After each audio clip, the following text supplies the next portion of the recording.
Well, welcome everybody. We're on the 12th session of A Crown of Brambles. How's everybody feeling about making it to session 12?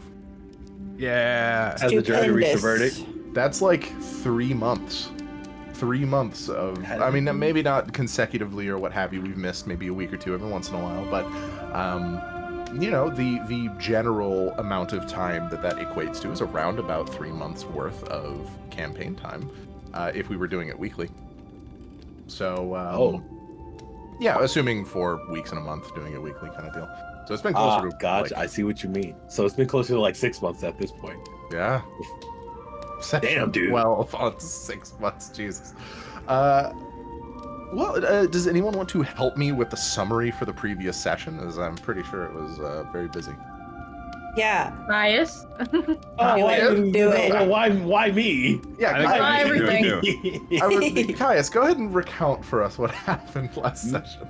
Well, last session, I would like to say that, wait. I started blending the last 2 sessions. We didn't, the Raccoon Quest was the one before last. We came back from the Raccoon Quest, in which it led into Lumia's book time.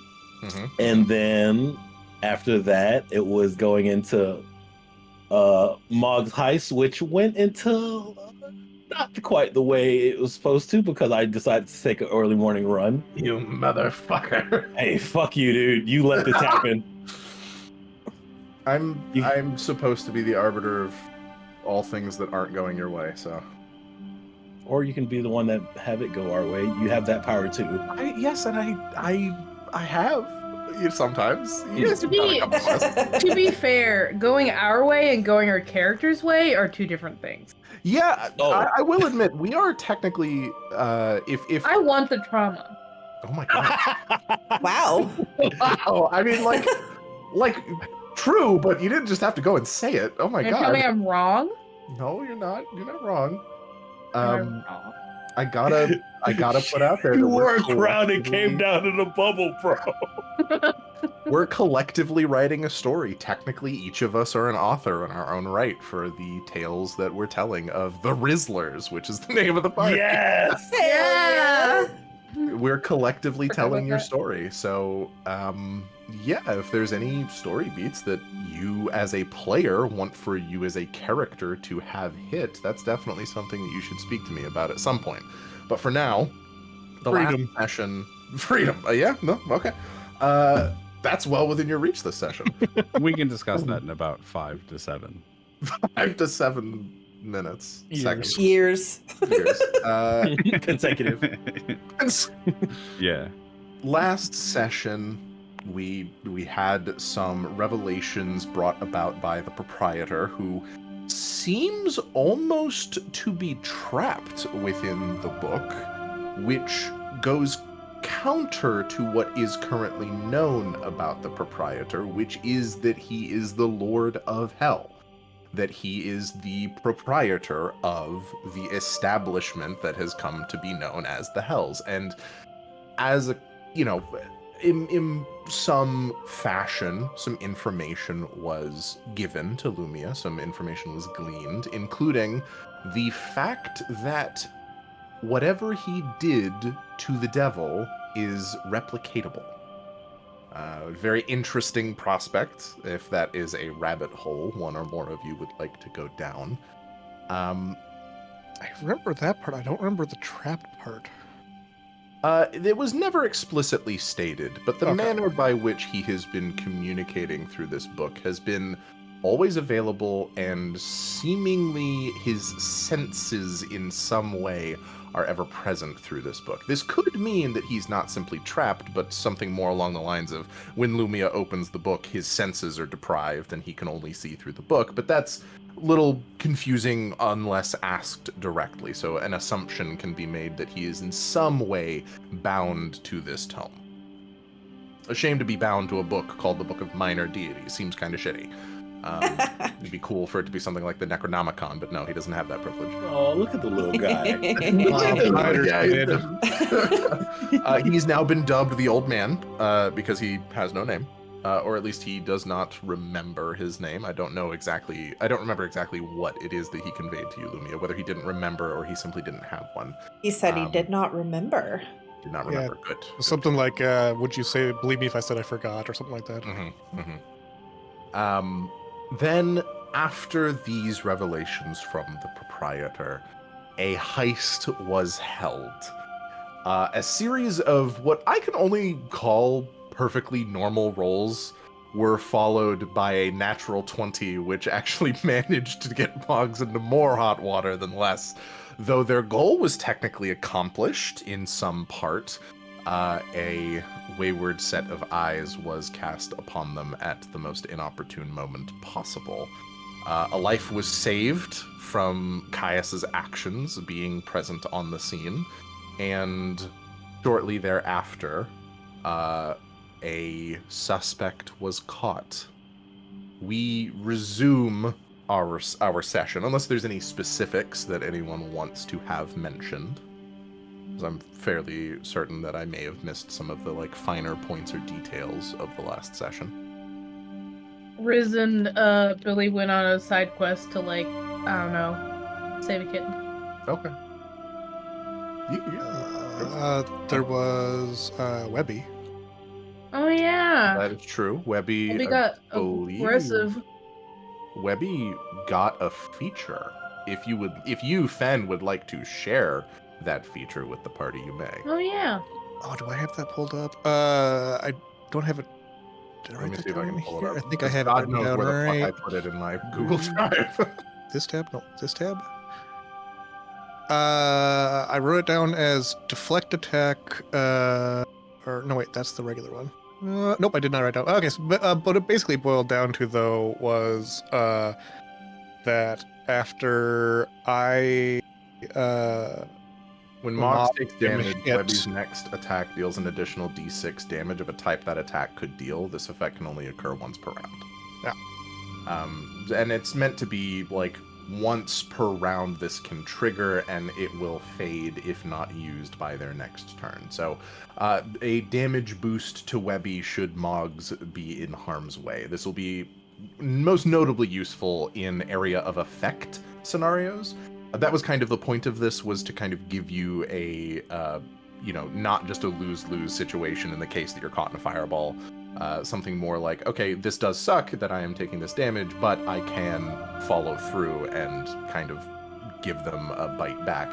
A d6 damage adding on to an attack at this level is relatively significant. I know an average of 4 damage doesn't seem like all that much, but that's 4 damage that you could potentially proc every turn. I mean, as long as I'm taking damage every turn, sure. That won't last very long.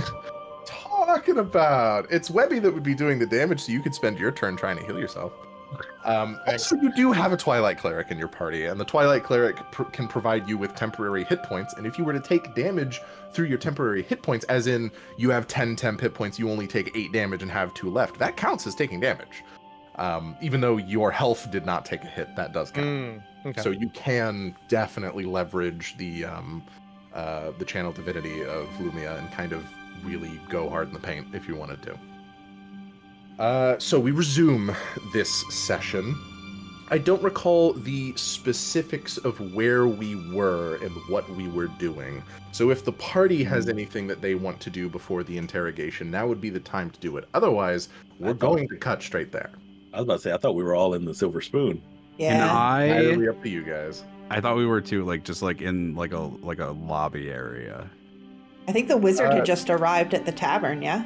Mm-hmm. I don't think the wizard had arrived. I think Caius and the rest had rejoined us. I promise that I thought we said that I the will wizard let had you just guys gotten there. decide where you want this to be, where you want the session to begin, because I'm not really opposed to it beginning anywhere in particular. I'm currently touching up the map that you guys will be having the interrogation on. There's a map. Yeah, because there could be combat. Oh, Don't fuck it up. Yeah, I mean, whichever way I recall. I say we should be in the tavern.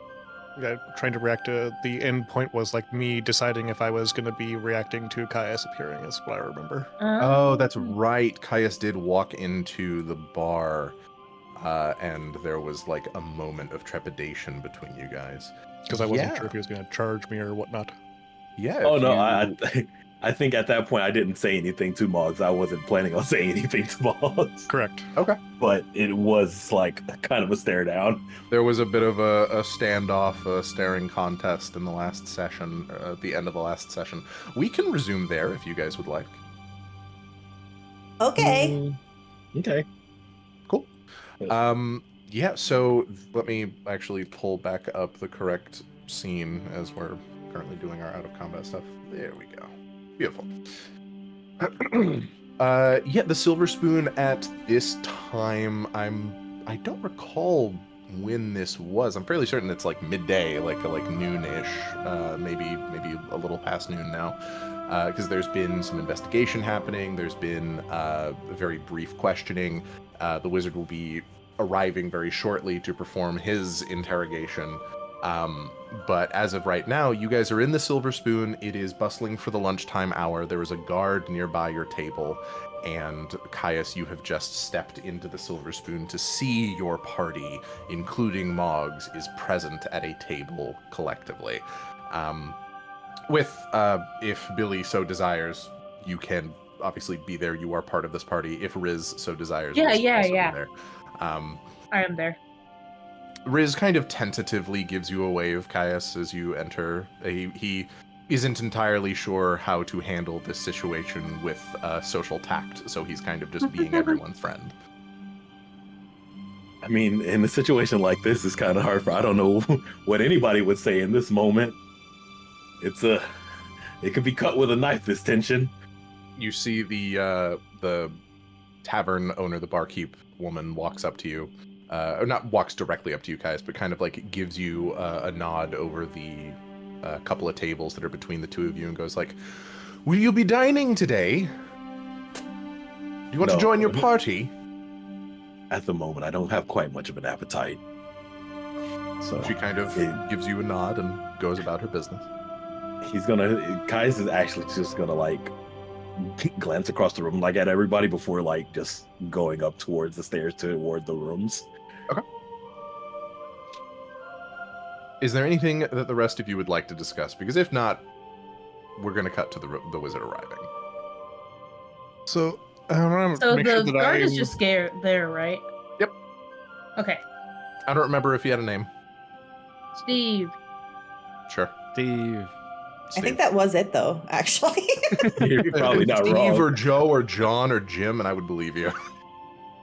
I just want to make sure that I am That's Steve remembering Guards. right, and that also, if I am or not, we're getting clear with everyone. So my recollection was that when we went through the initial interrogation with the captain and then the guard, that was Steve, I guess.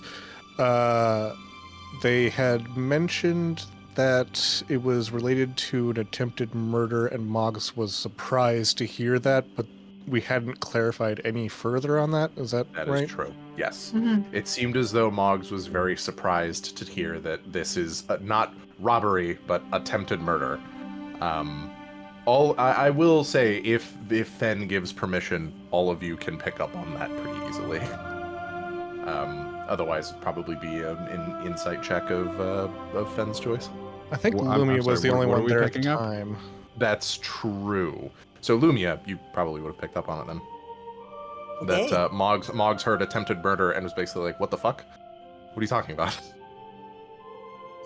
So, player to player wise, Moggs still is not really understanding the severity of the situation. Mm-hmm. As far as Moggs is concerned, this was an attempted robbery and someone who had a really, really good time with drugs. And that's it, as far as Moggs is concerned. It hasn't really been explained to her yet. Billy will speak up a little bit. So, how long are we staying here? To the rest of the party. Mm-hmm. See the guard kind of like turns his head to you. I'm not sure, actually. Probably at least until this is settled. Oh. Do you know somebody's coming? Who are you asking that to? Just the whole party. Hmm. Talking with them. I heard somebody's coming. Do we know the wizard is coming? I literally cannot remember if we Yes, actually know yes. that. Okay. I believe specifically Lumia and Mogs, who were told that Uthwain's brother is a wizard and he will be arriving later in the day. Okay. He is taking a teleportation circle to get here. Yeah, we are. Was there traffic or something? The nearest teleportation circle is a little bit away, so he teleports there and then uses another spell to get here. Gotta wait for the fucking fairy ring to grow or what? He misremembered the symbols for the fairy ring, and now he The fucked joke up. from my druids in the chat. Sorry. And all the druids in the chat give us a W. Okay. We have fun around here. I think I'll try to maybe do some research in my book that I have about like stuff while we're just sitting here. Your book about stuff. Just a moment, I'm getting it up. Okay. It's about the Order of the Spear. The Order of the Sphere. Okay. Yeah, I mean, it's got some generalized information about the Order of the Sphere, which does differ from how it was back in your day. No need for you to make any roll or anything. The information's in the book. It's not like you have to hunt for it or anything. You can just kind of read the book. Is there anything in particular that you want to know? What do the followers do? What, like, how do they try to follow in the Suo. way of In the way of Suo? Suo? Even though Um, Billy isn't really a follower, she's just a basically messenger. The way in which the Order of the Sphere practices their worship of Suo in the modern day is very much so druidicism and naturalism. There's a lot of druids and a lot of rangers and a lot of people who not necessarily revere nature, but respect nature in the fact that there is a way things are without mortal interference that isn't necessarily the way things have to be, but at least some places it's the way things should be. So it's one of these deals where they believe that we should not be burning down forests and cutting them all down for the sake of lumber to continue to expand and so on and so forth. They're the people who believe that there are certain types of magical pollution that should be stopped, etc., etc. The manner in which the majority of worshippers of Suo, of the Order of the Sphere, actually conduct themselves is literally through druidcraft. So most of the, in air quotation marks, clerics of the Order of the Sphere are actually druids. Which could very much so be the case for, what's her face? The lady that you met in... Right. Dragonborn. Yeah, but let me try and pull up her name. It's not, like, super important. Sister Xirathrian. She could very well be druidic more so than clerical. Although druidicism and clerical magic, they do pull from generally a very similar wellspring, where clerical magic pulls from magic filtered by the gods or by the ideology of the gods. Druidicism literally pulls from magic filtered through nature and naturalism as it exists in the world. And there's actually a very broad definition of what is, like, natural in the eyes of Suo. It quite literally does define things like angels and demons as natural, because they did exist in a natural capacity that can be born in the same way as everything else. The only things that they kind of state as abominant to their ideology are literally abominations, horrors and abominations, things that are products of psychic magics or of fell magics or dark magics and things of that nature, things that could be unnaturally summoned rather than being pulled from, you know, a dimension where things are born. An elemental is fine, but the moment that you start going like, okay, I'm gonna summon this shadow monster to, like, kill my foes, like, all right, that's a problem. Any mention of any other deities in the book? I mean, it mentions the general relation that Suo has to some of the other deities in the pantheon. In particular, I've heard Lumia say morning before, right? For sure.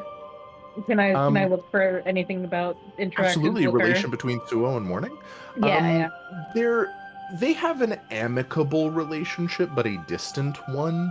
There is definitely an acknowledgement that both of their ideals can work in concert with one another, but simultaneously an understanding that they will in some cases stand on opposite ends of a conflict depending on the nature of it, because Mourning advocates for willful and purposeful ignorance against harmful information, or information that when discovered could cause harm, and Suo's all about the natural order of things and ensuring that there is some amount of preservation of these things. And so those two ideologies kind of do coincide the majority of the time.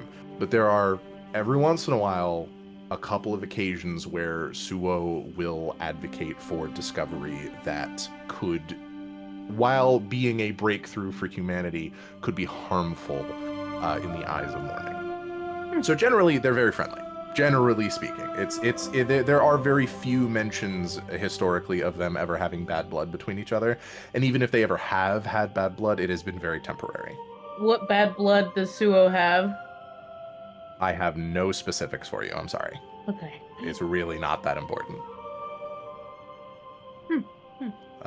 Whatever conflicts they may have had would be over incredibly minor things, where it's like there is a font of evil magic that is inside this forest that is tainting the forest, and what Mourning says is that if you discover that font, there is a chance for the evil magic that is there to potentially infest more than just the forest. But what Suo says is that you should try to root out that corruption. I was meaning does Suo have enemies? Does Suo have enemies? Yeah, like other conflicts with different gods, like not Mourning. I mean, yeah, definitely. I think I'll research into that later. Okay, cool. I will mention, just for the record, it does mention Golemon and Aurelio, Right. as they are brothers to Suo. Suo is their sister. And Suo was the only god of the big three, which was Suo, Aurelio, and Golemon, to not participate in the War of the Gods, which has come to be known as the Brothers' War, because Suo did not participate in that war.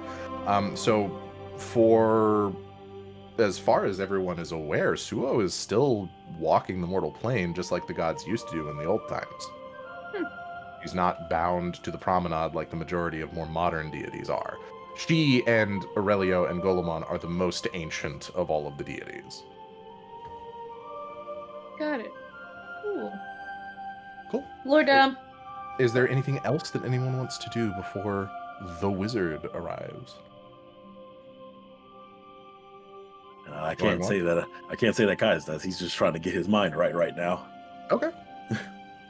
Well, it'll be about that time then. Maybe an hour, maybe two later. You guys have some time to get your emotions, your feelings, your thoughts in order before the guard that was stationed with you is approached by actually like a couple of guards, maybe one or two that approach and give him some information, after which he turns wherever you guys may be, if you're still downstairs or if you're in your rooms, he'll knock on your doors to come and collect anyone who wants to come and be privy to this interrogation, as you are being acknowledged collectively as a party. Where one of your party members is being interrogated, you all have a right to be there. Riz is immediately like, "Yeah, I'll go." Yeah, I'll go. I'll go. Me too. I guess I'll go. I think you have to. You see the guard like narrows his eyes, and then they kind of gesture to Webby, and they go like, "We would like for your construct to come too."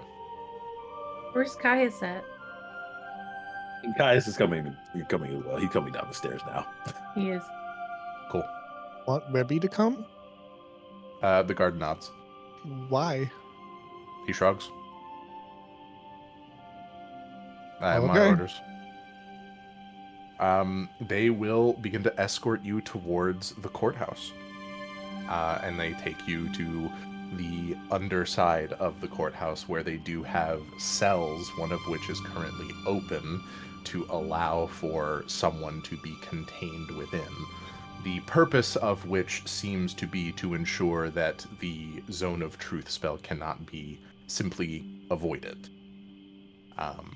They're not going to close or lock the door, but they are going to ensure that you remain inside. We'll go ahead and transition maps. Ooh, we got a map. Ooh. Scene change. There is a thing I want to do here. Let me apply that, and then let's see if there's any ambience that I want to apply. I am not in Tales, Okay. but I probably will. Alright. Do I put a space rumble on this thing? Oh my god. What is a Oh, space yeah. rumble? It's the rumble of space. Oh, Make it warble. ambient noise. Okay, I see. Cool. I'm also gonna put up a couple of fucking lanterns and stuff. Let me Torches. actually like pull you guys to the scene first. And then I'm gonna put up a couple of lanterns. Whoa. Maybe some torches would be more in order. This is a dungeon. After all. Yeah. This is cool. This is sick. This is a weird ass courtroom. This is scary sounds. The underside of the courtroom.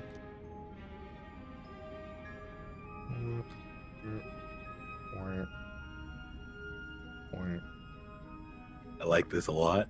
Me too. This is Cool, nice. cool. Alrighty, fellas. I'm gonna go ahead and pull all of your characters into scene. What's wrong with us that we're all like, ooh, a dungeon? Ooh, Dungeons are exciting. Yeah, it's in the name. I need to Riz be will pulled. be assumed to be with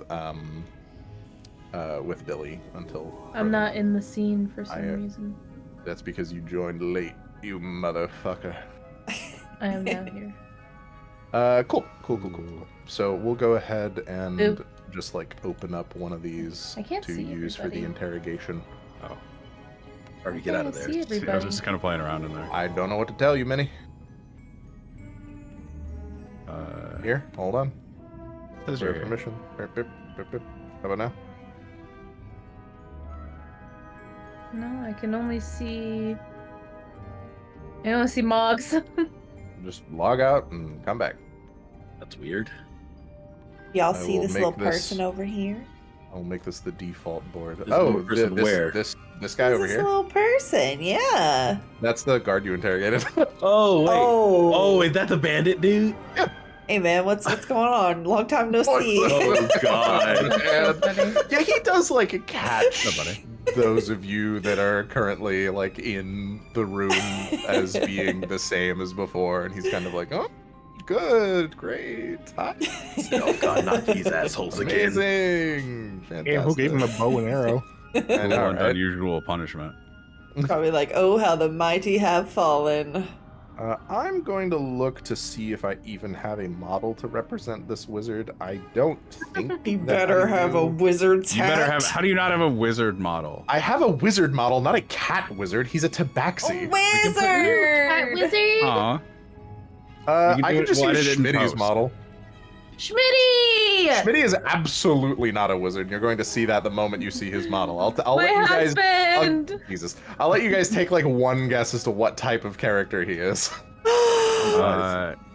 He's Is that a cute. That is a gun, which he is actively. actively quick drawing. He's blasting. Yeah, he's a warlock. He's a pirate. He's a pirate warlock that uses Eldritch He's my Blast through husband. his gun. Oh, he's Unironically, cute. Minnie's character in the Eyes of Karadak campaign married him. Oh, that's Oh my precious. God. Straight up, he is a married man. Oh.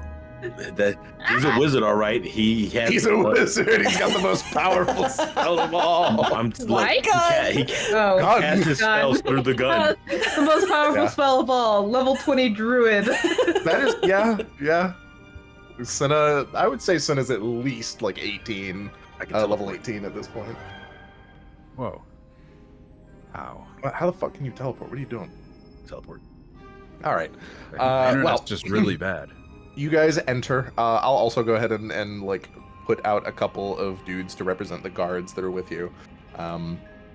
just be about 3 of them. One of them that was walking behind you guys, he'll go ahead and stay here. One of them that was walking in front of you guys, he'll go ahead and stay here. And one of them that was already here, we'll just go ahead and like put him on one of the tables. Mogs, you are gestured to enter into this open cell, so that way these spells can be cast. And it is now that you guys are all seeing the wizard in question, the one that you have been told about before, but not really given much information on. Standing at a full, even 6 feet in height, this man is a gray and white tabaxi who stands straight and tall. His back is very much so. He looks like you can draw a straight line from the top of his head to the bottom of his heels. I didn't realize that the shopkeep was a tabaxi. Yeah, he was a tabaxi. He has notches cut from his ears alongside many piercings which adorn his face in gold and silver. His robes are simple in make but vibrant in coloration, a deep cerulean blue trimmed with silver.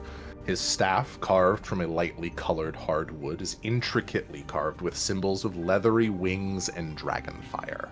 The azure gemstone that rests at the top of his staff hovers there, suspended by some form of magic. By all accounts, this man holds himself with the esteem and presence of a very powerful wizard. He looks with disdain as you all enter. Okay. And seems to be primarily glaring at Mogs as they enter into the holding cell. I guess that's fair. It is his brother. You see that they release a hand on their staff, and the staff remains perfectly vertical while they reach into their rucksack to retrieve a scroll.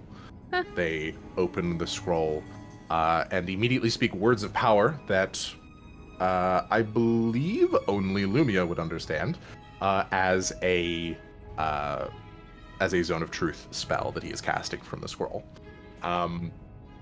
They look up at you, Mogs, before they finish the incantation, standing on the other end of the bars.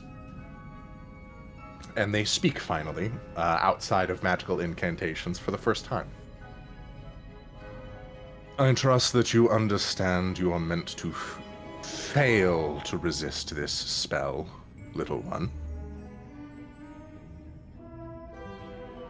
What do you mean? I expect an answer. Do you understand you are meant to fail this spell? You are not meant to resist it. Oh, that you're casting. Yes, that I'm casting. Okay. He finishes How the do I do that? incantation, and a zone of truth spell is cast over you. Does Mogs choose to make a saving throw? So that's as a player I can choose, and that's As a player, character. you can choose whether you wish to succeed or whether you wish to make a saving throw or automatically fail a saving throw. As a character, you can flavor it however you would like. I'm trying to think if Mogs would like.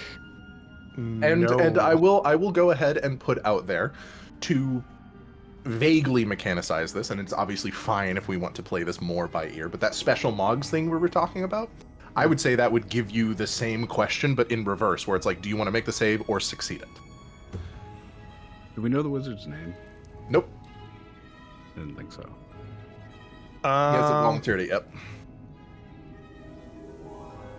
Also, your tag does come down the stairs to be here. I will represent her in some way. Is your tag related to them? Nope. Or is she just another tabaxi? She is another tabaxi. Huh. This will do for your tag for now. So how does that like? Yeah, I'll just fail it. I guess I don't know. It's purely mechanical. It's really hard for me to wrap my head around how that I would consider that. So I'm just gonna say fail it. Okay. It's if there is a flavor attached to it, it is like whenever you are making a saving throw, you are in some capacity as a character resisting the spell. In the case of a fireball, a dexterity saving throw is diving out of the way of the flames. If you choose to fail the dexterity saving throw, that means you kind of just spread your arms and stand there. And it's same with a cone of cold being a constitution saving throw. It is literally gritting your teeth and attempting to keep your body's temperature up, like through sheer force of will. Whereas if you were failing a cone of cold, it would be one of these deals where it's like, all right, let me just take my shirt off to make sure that my whole body is frozen. So in the case of this being, I believe, a will saving throw, there is a pressure into like Will. I am fairly certain. Wisdom. Wisdom. Yeah, shut up. Pathfinder brain. There's a saving throw that is a mental save that you will need to make, where there's like a pressure on your mind in some capacity that you could mentally resist if you chose to try to resist it. So Mogs would feel that pressure, and rather than trying to resist it, could just choose to let it in.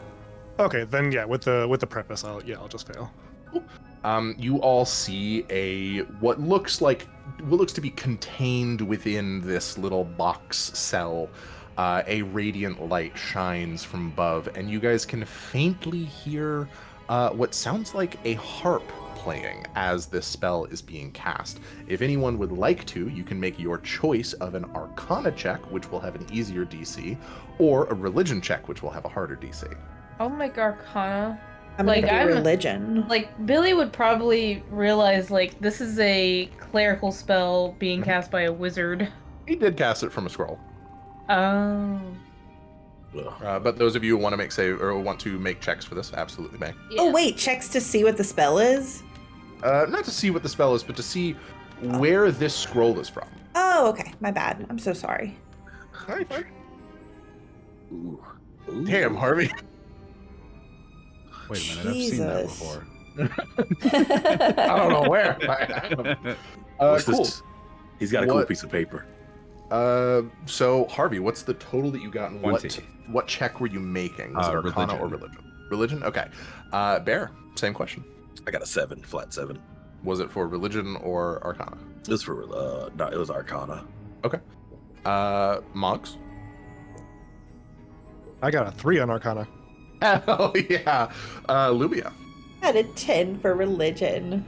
and Billy. 20 for Arcana. Okay. So Haru, you rolled for Religion, Yes. and then Billy, you rolled for Arcana. Yeah. Cool. Haru, as far as you are aware, this is a traditionally clerical spell. It would normally be filtered through a deity in order to be cast. You are also, however, aware that it wouldn't necessarily be possible to put those types of spells on scrolls. And Billy, you're fairly certain this was cast by a bard, put onto a scroll, and then given to the wizard. Huh. There's a reason you heard a lute. Okay. Doesn't seem to be like in the same vein as like I am a super powerful wizard, and then there's like, you know, faint harp music. You would imagine if he's a powerful wizard, he consorts with powerful folk as well. So there could Yeah. be a bard in the mix with all of this as well. But he casts the spell, Mogs. Fucking the bard. Oh my god. Yeah, Roll for yeah. perception. Moggs purposely fails the saving throw. And then you see him sort of clear his throat. He puts a hand behind his back and then grasps his staff once more. Before we begin, let us establish the facts. I am Etheridge. Uthwain is my younger brother. He is a very important person to me. Were it not for your companion, he would be dead right now. Are you responsible for this? So, okay, so I'm in Zone of Truth. How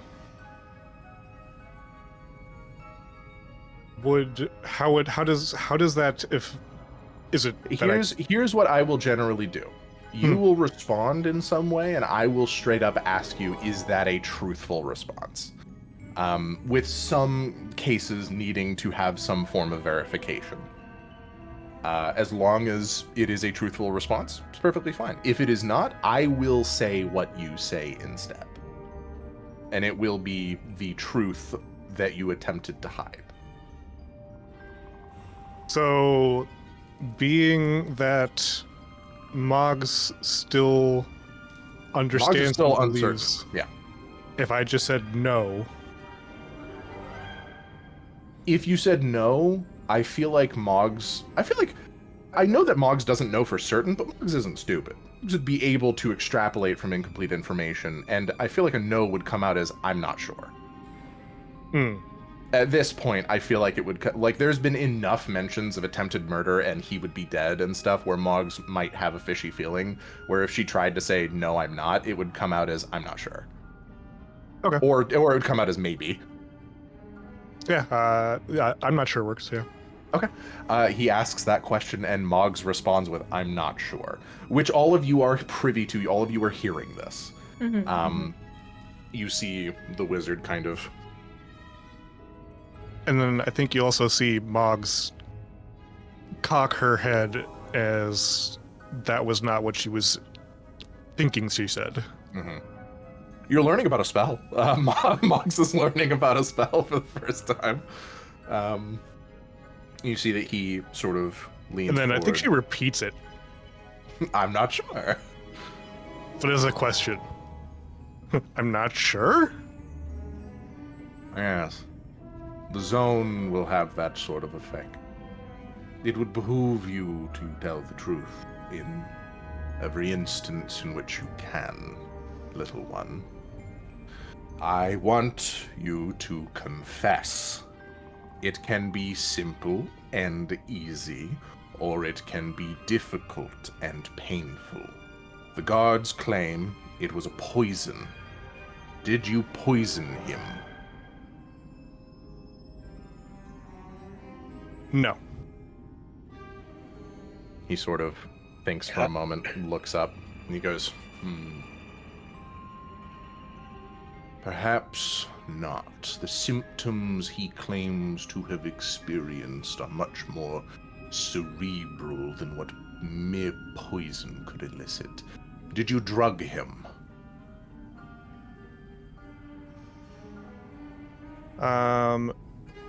So, let's see, I've only had the experience with the Zone of Truth, but I think Mogs is pretty quick on her feet. I think she's... Oh yeah, Mog, you would know if you chose not to speak. You wouldn't be forced to say anything.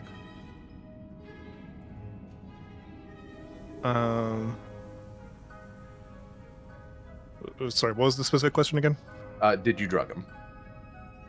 With him being Uthwain.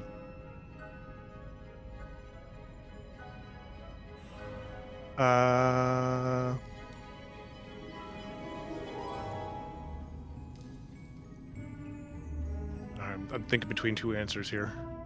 I gotcha. Is it yes and no? Could be. Those are technically the only answers to the question. Back to my usual. Mogs will... She'll kind of think on it for a second, and then for a brief moment, I think she glances at Lumia. And then closes her mouth and lowers her head a little bit. You see, he kind of looks up and goes, I see. Well- She has become privy to the spell, then. She understands that she can omit certain answers if she so desires. But I will take this as an admittance, young one. Why did you do it? Were you aware that this elderly form of his could not handle such dangerous chemicals? Were you aware that it almost killed him? I should have your head for this. You see Yer is kind of tensing up behind you guys. Caius is side-eyeing the wizard now a little bit. But you see that your approaches him and kind of like looks to you, Mogs, and shakes her head like you don't need to answer that right now. And then takes him to the side to like speak with him about what's going on here, leaving you guys with Mogs in his zone of truth. Mogs, what's going on? Why didn't you just answer the question?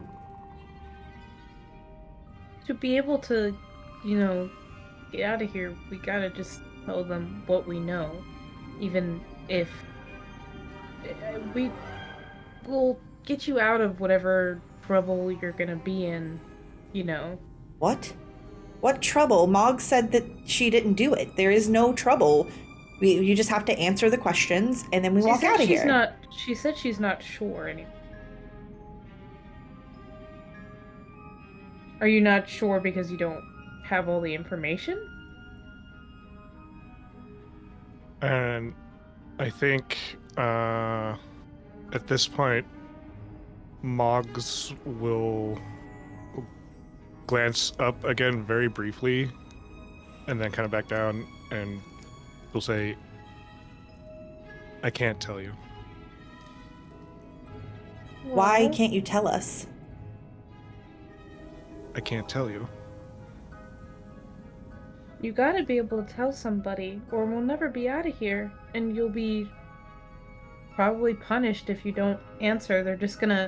They are going to say, because you're not answering, that you are guilty. It's literally like innocent, guilty and until proven innocent, Mog. So if you don't say what's going on, you will be guilty no matter what. No matter if you're innocent or not. Yeah. That's how it'll work. You don't. I can't tell you. Why? Fen, would you accept an insight check from the players here? Yeah. What DC would you like to set?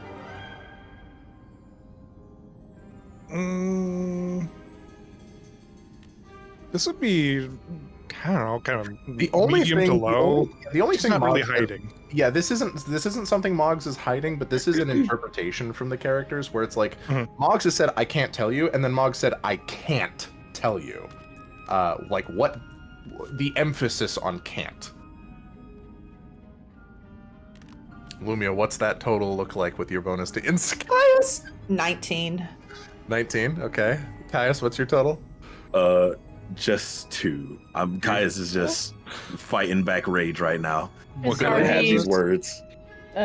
insight. Okay. Yeah, how much, Billy? 18. 18. All right. Let's see if Harvey got. What the fuck? Everyone but Oh. Caius. What's Good, your that's a as good thing. Harvey? That's As far as I'm concerned, everyone but Caius succeeds on this. that sounds about right. What can they glean from Moggs' use of the word can't? Can they interpret something deeper that isn't being explicitly said? Yeah, I imagine so. Moggs is in a zone of truth. Moggs is in a zone of truth and stating that she cannot tell you guys something. It's obviously perhaps not obvious, but I'll at least give this to you guys with an insight check. Probably doesn't have anything to do with the crime, but rather something deeper or more significant. Are you? I suppose just- the insight that would be that the zone of truth didn't turn it into I won't tell you. Yeah. I don't know Are that you- I'm sure what to do with that. Yeah. Are you if it has just nothing to do with the scared, crime, I Mogs? don't understand.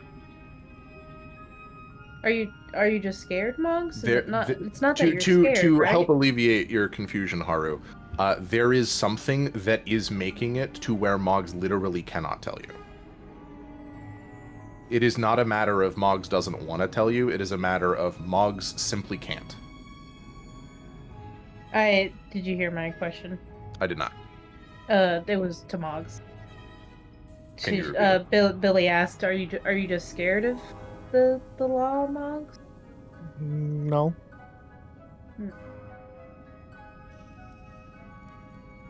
Do you mind if I try something? Okay. It would. I look to Lumia. Would that be too much? If it's not that she won't, that is that she can't. You know, what if I ask with the spell, and if nothing comes out, that means there's something else going on. If she gives her consent, I suppose it's fine. Can you? I don't. Can you explain to her? It's kind of like the Zone of Truth, but more. But it'll at least give you us guys some see answers. that the wizard approaches again, and God. you see that he does not wait or hesitate to cast a spell immediately on Mogs. Mogs, please make a saving throw. The will saving throw. Will. Can I recognize what spell he's casting? Yes, he's casting Suggestion. Okay. Wisdom. Well, Oh, I believe so, yes. oh no! How's a 24 do? 24 succeeds. You see that he kind of grits his teeth, and for a very brief moment, you can see that he seems to put a hand closer to the gemstone on the top of his staff. Can I add a touch of flavor to that 20? Yeah, absolutely. I'm not sure how to flavor this, but rather than like how we did previously where it was a force, you have to like choose to force of will resist, like Mogs wasn't even conscious of resisting. Yeah. You guys have seen this spell be cast before. You saw it being cast on the guy in the cell behind you guys right now. You saw that it was literally a force of willpower. It was a tugging of willpower against willpower. It was this sort of charismatic pushing against someone's mind to get them to comply. Mogs had the spell cast on them and then kind of like looked towards the wizard after the spell had failed and kind of tilted her head. There was no force of will that was exerted. It was as if he missed. It was as if it is somehow possible for that to happen, which it isn't. so in our eyes, we just see him cast a spell and nothing happened. Like, Yeah. so we have no idea what's going on. Exactly. Well, I know Caius doesn't have an idea. Caius has no fucking I will speak. I will speak up if I can. I mean, you can. Do you just try again, or is it like over? Don't resist this spell, little one. Same as before. I didn't. Did you do something? Kind of tilts his head, and you all see that he signs a sigil, and all of you can immediately recognize a detect magic spell. He kind of squints. How peculiar. You're an interesting little creature, aren't you? Yes. He turns to the rest of you and goes, "What is she called?" Her name is Mogs. Thank you. Mogs, if you wouldn't mind, I would like you to not resist this spell and to answer my questions. He attempts to cast Suggestion again.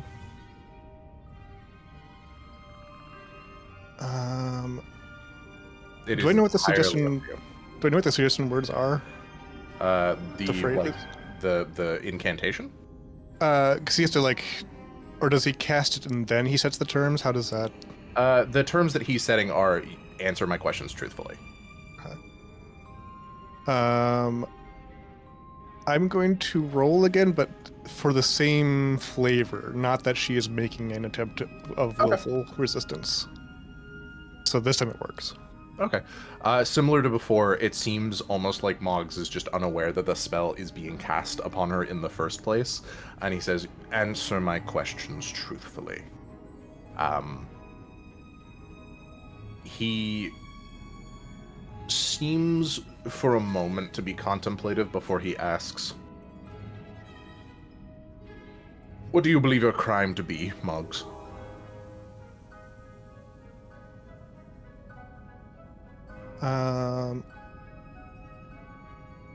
So So this time it isn't like the zone of truth, is it? It's Zone more of like- truth you can omit responses. Suggestion you pursue the course of action described to the best of your ability. I am forced to answer. I will and I say am you forced to say the do truth. still have your I'm not doing that button that you could press if a question is asked that Mogs simply can't.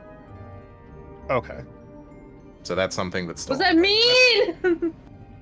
What does that mean? She'll say, "I can't tell you that." Can't. Cannot. A peculiar wording, to be sure. You cannot tell me. Is there something just stopping you from saying this? Yes, strong one, it would appear so. There is certainly something stopping your diminutive companion from answering truthfully. From answering at all, is what it seems more like. Perhaps. I will get a confession from you, Muggs. For Okay. what purpose were you present in my brother's shop so late at night? I can't tell you that. Were you stealing from him? I can't tell you that. Did you successfully take anything from his shop? I can't tell you that. A very expensive blade was missing, and some runestones. Are you responsible for this? I can't tell you that. Why can't you tell me, Moggs? You see that his grip on his staff is tightening. The magic casters in the party can tell that he is preparing a spell that would not require a mental save. Maybe you can Can't just tell you check. that. Maybe he can just check your belongings to find something if it's in there. Is there some kind of Is that magic okay? on her? Is there some kind of magic or something that's stopping you from saying anything? Yes. Yes, there is. There very clearly is. If you had more brains than muscle, you would know. Caius is gonna grit his teeth for a moment, and he's just clenching at his sides, but he's I think gonna hold actually, it. I'm compelled to answer that, or is my only compelled to answer the wizard? You are compelled to answer the wizard's questions. Although you could, I understand you're only compelled to answer the wizard's questions, but you could respond to that one if you wanted to. No, if not compelled, then no, she would be be just listening. Could Mogs, could you give the stuff on your persons to the wizard to just check? Would that be okay? Okay. I look at the wizard like, are you gonna check her? I don't say that, but like I'm like, check her body, you know, checking her belongings. You see he holds out a finger, and you guys are watching that pretty much immediately the bag of holding that is on Moggs' person is levitated off of their person, and Moggs' weapon is similarly taken. Unless you decide to try to stop them from taking any of your belongings, all of them are going to be taken out of the cell. The only ones that won't be taken are your clothing, your shoes, and Webby. That's fine. How did you do that? They take them all out, and he kind of looks at you and squints. You can still see he's got detect magic up, and he tilts his head, and he goes, "Why can't you?" Like, can't I what? No, you bird friend. Why can't you Can do I- this? You're asking Can I, how. Can I do that? I don't know. Can you? Points all my fingers aggressively at him. I can't do that. You point the fingers at him, But and he points a finger at I'm you. Go ahead. nailed it. Damn it, no! You point the fingers at him, and he points a What's finger at you, and you feel what feels like a finger push into your chest and then flick up your nose. Oh, Oh. He turns your bags inside out, Moggs. He your coins jingle onto the ground. All of the items that are inside the bag of holding jingle onto the ground. He turns the bag inside out, basically. Are there any stolen goods in there? Well, to activate a bag of holding, you need to, with intent, go and name something, right? You Or just you can dump it turn it out. inside out. Oh. Yeah. A bag of holding is not a permanent lockbox. A bag of Got holding it. is just a bag that has extra space. There's If runes. it were the case, he would destroy your bag here. There's runes. Yeah, he sees them clatter to the ground, and you guys all see the rune stones levitate up into the air.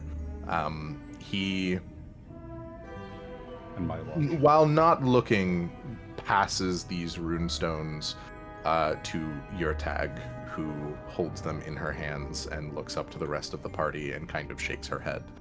And you see that the wizard goes, "These aren't yours, are they?" I can't tell you that. Yes. So I've come to be made aware. You can't tell me why you can't tell me, can you? I can't tell you that, I think. Perhaps I could What did break you say? whatever little farce is happening here. Enough willpower, enough force exerted. Whatever little trick you have. If there's something magically compelling her to stop from saying anything, isn't there just a way to break it? Perhaps. Mogs, you know you... Do you think telling the truth is going to make something bad happen? Do you think telling anything at all about the situation is something bad is going to happen? You see that he squints and turns to face you, Billy, and just holds up 2 fingers and makes a zipping sound and casts the silence spell on you. I make the hand motions of bruh. And he goes, "Do not speak." Then turns back to Mogs. I literally, wait.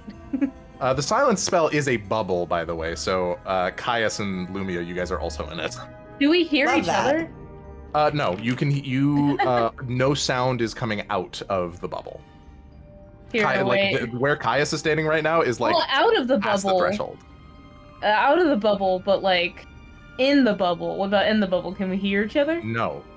There's no sound that can be made within the bubble. Okay. I literally make this face. Like, What face? Hold on. The shrug. Yes, he literally does make what the gift that. were you silent or were you silenced? Wait a second. Can I not dispel this magic?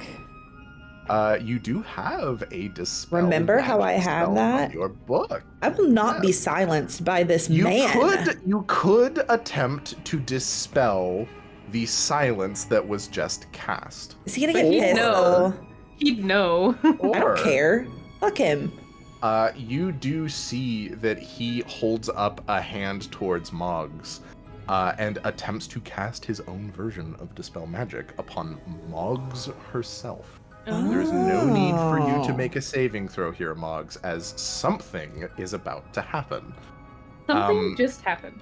You guys watch. He holds out his hand with a Dispel Magic spell prepared. And you see what looks to be a decently powerful Dispel Magic, the 3rd level Dispel Magic, a very rudimentary, level of spell. He holds it out and then sort of squints, and you see that the energy that the nullifying energy, which is effectively a lack of energy, grows in strength to where it is now closer to maybe a 5th or a 6th level Dispel Magic that he is preparing to cast. And when he releases this Dispel Magic upon Mogs, you guys watch something very peculiar happen. Mogs, as far as you're concerned, nothing's really happening to you right now. You don't feel any different. The spells are still cast upon you. You're just kind of chilling here. But you guys watch as the extended arm of this wizard is suddenly engulfed in blue fire. What the fuck? He doesn't seem to react, But the robe on his right arm is instantly singed off. All of the fur on his arm is burnt off. And you see that he looks at his arm as it's on fire and casts a spell with his other hand, looking down at his arm. He looks up to you, Mogs. The power of a promise, then. Did I see the burning? Yes, everyone saw it. Okay. And you see that he looks up. Is the bubble on the floor or is the bubble on me? Bubble's on the floor. I just walk out of the bubble. What the fuck? It seems your friend is protected by the power of a promise. A who? A promise. A particularly powerful one, if this is to be concerned. Pinky? Perhaps. So Caius is like in the bubble talking and everything, but nothing's being said. He can't hurt nobody. I'm like outside the bubble, like looking at you and nodding like I'm listening. Motherfucker! yeah. I'm stepping outside of the bubble. So what does a promise have to do with any of the events that have taken place, or why Mogs can't tell us what's going on? I'm not making the correlation here. I'm sure you're not. You're very naive. You're too Excuse young me? to know. You are excused if you so desire. I will not speak to you simpletons in the power of words. You understand magic at its basest form, but before there was magic, there was simply words, and those words held power. None so much as the power of a promise. Do I know anything about this? Your dear friend here seems to be holding very, very dearly to their chest. Yes, Kinda you would right. actually be aware of the fact that old magic worked very differently to new magic. New magic has incantations spoken in draconic words of power. Old magic were sentences. They were speak up. simply Got a whole lot of new sentences and magic. words that were conveyed where it's like, you, rather than casting the incantation for fireball, would simply say, like, I command this world to burst to flames. And it would happen. There was obviously training and magic and intent and sort of focus and other things that were required that were more than just like burst into flames. Like that would be fucking chaos. But the I'll- intent is through words. I'll say, oh, I know about it. He kind of like looks to you, Billy, and sizes you up. You've got a story, don't you? Yes. Not you. You did tell her to ask all the questions. Yes. Answer. Yes, I did. Listen, Mogs. The items that you stole were investments made possible by the Arlinian government. Were it not for my influence on the Arlinian Council in Arantipitus, Uthwain would never have acquired these items. And by stealing them, you have made yourself and your party an enemy of Arlen Way. You see that he begins to unfold a piece of paper. Everyone here is aware of what Arlen Way is. Arlen Way is one of the 4 countries that is currently at war with the kingdom, the Empire of Dramalia, right? That's the place you're from, Lumia, is Dramalia. Yeah. The Empire of Dramalia is the most powerful empire on the planet, but the Arlen Way, the Arlinian government, has actually had an easy time keeping them out of their territory because they are a country of magical people. Wizards and sorcerers and clerics and druids and the whole 9 yards. Your status is determined by your magical ability. If you cannot use magic, you are worthless. You are treated like trash. If you can, you are treated very, very well. And you see that he unfolds the piece of paper that he retrieved and reveals it briefly to Yer and reveals it briefly to all of you. You see there's a signature at the bottom of this paper authorizing this was written by Ethrich Illimandius, which is the name of the wizard who is standing before you. It says that this is by order of the Council of Arlen Way, the Arlenian Council, which means that this man is a member of the Arlenian Council. He is a member of the council that governs the country of Arlen Way, one of the most powerful magical countries in the world. Right. He turns to face Mogs.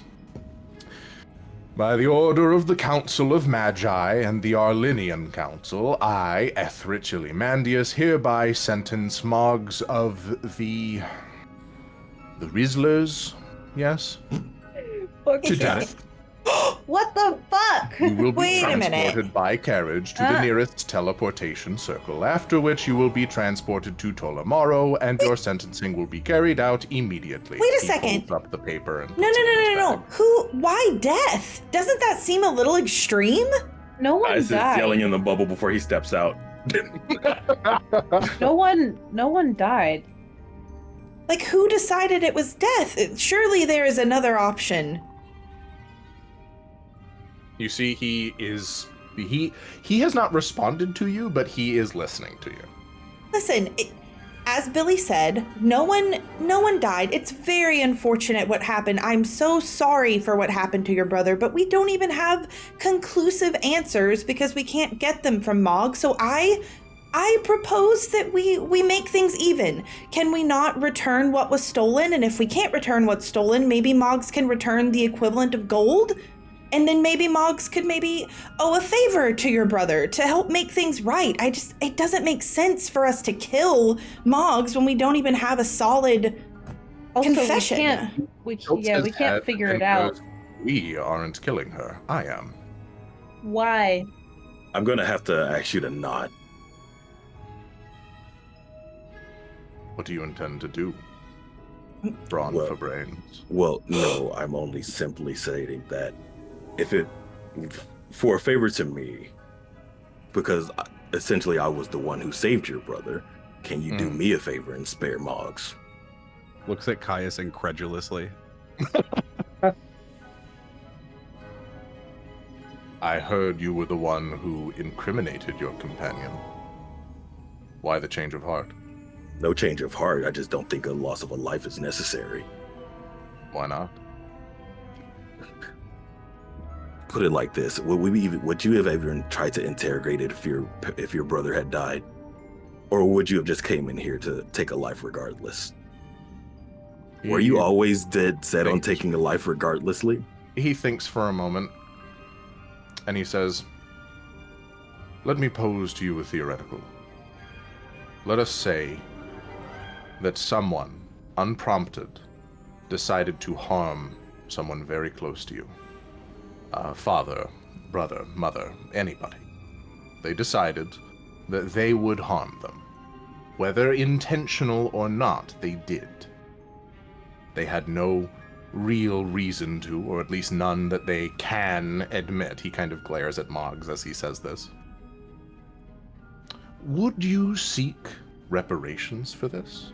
Would you seek justice? Would you allow this person to simply walk the streets with a slap on the wrist, knowing that they are very likely to do this again?" Of course not, but I would If you kill get them. to- Of course not. A We slap wouldn't on the kill Justice, them. though. We wouldn't kill them. a slap on the wrist is one thing, death is another. I'm not asking for a slap on the wrist, my friends. I am asking for death.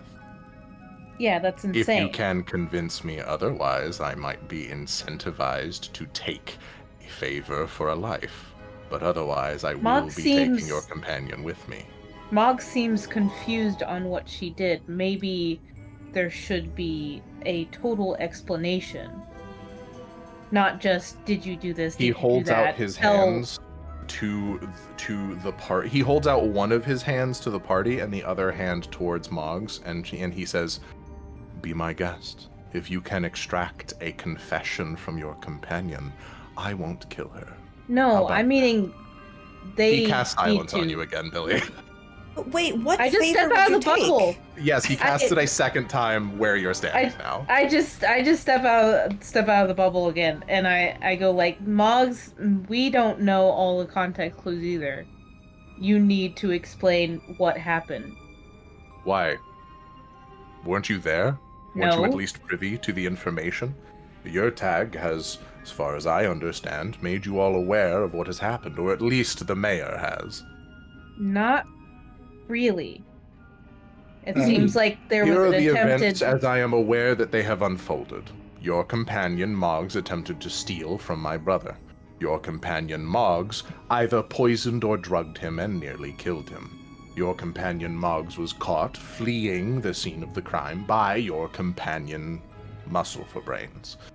Then, Mogs has denied all involvement in every sense of the word. Did we figure out what the poison or drug was? I'm sure you could answer that for yourselves. I could not. I'm not I saying. out of character. I don't know what. I know is. you I don't. turn to the rest of the party and I go, is there anything that Mogs could have acquired to be a poison or drug? He looks very knowingly at you guys, as though you should know, including you, Billy. It doesn't seem like he knows what this drug is or like where you guys got it, but he at least is kind of like he can read your expressions enough to where he's like, you should know.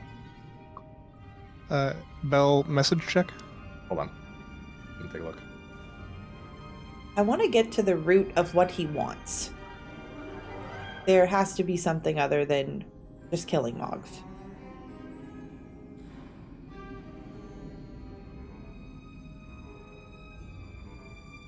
Okay. You see that he looks up and goes, I want justice for an attempted murder. The way I I don't see think it, they an tried attempted to. murder. Be quiet, you. He casts a silence on you now, so wherever you walk, you will be silenced. And he goes, I am requesting a life for an attempted life. Your companion tried to kill my brother. But Etheridge, is there not any other justice that you think would be comparable to that? I've already offered it to you. If you can extract a confession from your companion, I will take what is legally required by the Erendipitan government. But what you ask is Fine and impossible. community service. You yourself just tried to dispel a magic that you couldn't get off yourself. That prevents her from speaking. Real It And does quick. now- not prevent her from speaking at all, Muscle for Brains. It allows her to speak perfectly fine. Isn't that right, Mogs? Yeah, I can speak, There you but not go. perfectly fine. He kind of shakes his head. He's like, close enough. Be my I'm guest. gonna go up to your tag and like ask for something to write on. She supplies it to you. I go like, this isn't a fair trial if I can't speak. And hold it up to her. And you see your tag goes, I understand. I cannot dispel this. I don't really have a leg to stand on here. As a player, can I ask for help here? Because I don't know. Maybe it's a puzzle, like a funny little puzzle. I am This so is a ask confused your and turned companion stuff around. puzzle. This is a there are two spells compelling Mogs to answer truthfully, and Mogs has responded a lot with I can't tell you. It could simply be that the right questions haven't been asked yet. Oh. And that is what I am, as a DM, telling you all to do. Okay. As otherwise, Mogs is getting killed. Mogs, you might die today, buddy. I'm too stupid. I It's- just gotta look towards Mogs and say, are you really willing to die tonight? Rather not. Then would you rather die or would you rather tell what you can't tell? Can you tell us what your promise? Can you tell us why you are magically compelled to not speak? I think they already asked that. Oh, fuck. Yeah, I think the answer to that would be no, right? Yeah, you wouldn't be able to tell them. That would be Yeah. breaking the. I guess maybe then you can't also tell us who you made a promise to? Now that might be fine. Then tell me actually. that. I don't think that would break the vow. That, um, As far as I'm aware, as far as I am concerned, no, that doesn't break the vow. okay. Well, then, what do I say? Yeah, are you like more specific or less specific? I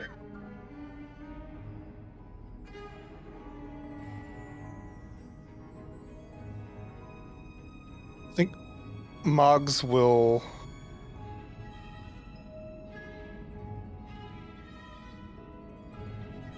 Oh, this is really Take tough. your time. I'm gonna roll. What? The old classic. Okay. So Mogs will kind of have her shoulders slump and let out a sigh. And she'll kind of look up again and look at Lumia and she'll say, "The Argent Corsairs." The who? I would say that everyone here except for Bear and Billy would probably be aware of, at least colloquially, who the Argent Corsairs are. They're a pirate gang. They used to cause problems for the Arlenian government. They now, or at least in recent memory, caused problems for the southern continent of Arendibidus. Okay, that's something at least. What? You see the wizard from standing, arms crossed, leaning against the wall, hears the Argent Corsairs and kind of like turns incredulously to Mogs and goes, "You? Member of the Argent Corsairs? Not likely." Can I make a suggestion of a check? Oh yeah, absolutely. I'm gonna DM it to you, and that way you can decide. Yeah.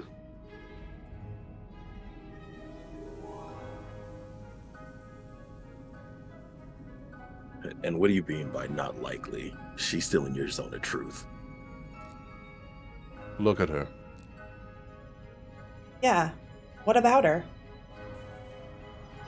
Small, diminutive, not powerful. There you How go. could she be a member of the Argent Corsairs? You know nothing about her. Lumia, make a history check for me. What? Okay, morning guide me. I'd say this would probably be a pretty high DC. Oh. Honestly, to be able to tell what you've suggested, Fen, it would probably be pretty high. Yeah, that's fair. It was a thought. Yeah. All right, For sure. history. I'm guided. I actually have a pretty decent bonus to history. Oh god. Well, I'm not making that. That's 10 total, boys. Nah. Anyway. You can extrapolate from incomplete information, so I'll at least give you the base level information of like what this history check was pertaining to. There was a ship that you found Mogs in, That is true. so you at least have somewhat of a location. Okay. I'm going to do something since I can't fucking speak, I guess. I'm going to write on a piece of paper, ask her metal companion question. He tilts his head. And I write in addendum. I write down, cast suggestion on them. That's a really good Interesting idea. proposition.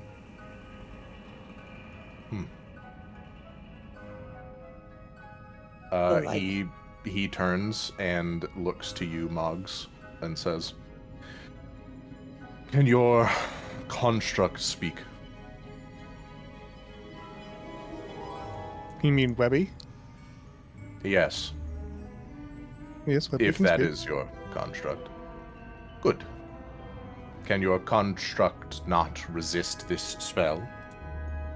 I don't know. Why don't we see? He attempts to cast suggestion on Webby. Asking the question of answer my questions. Will you answer my questions truthfully, effectively? Does Webby resist? It's up to you whether or not you want her to make a save. Okay. I'll like try to look to Mogs and like shake my head, like do the thing he wants you to do. I mean, it's not really up to Mogs. That's yeah, fair. I'm thinking Webby would, but Webby also has a +0, so That There would you be go. a fail. Yeah. It's at this point that you see, after casting the spell, the wizard kind of turns to you, Billy, and goes, "As long as you never interrupt me again, we won't have a problem. Next time, I will make it permanent." Then he uncasts the silence spell from you. There's no need for an insight check. You know he wasn't joking. He has a way to permanently silence. I hate him. Then he turns back to Moggs and Webby and goes, "Construct, Webby, was it? Can you speak?" And Webby responds with, like, "Yep." "Can you tell the truth?" And you see that Webby goes, "I gotta."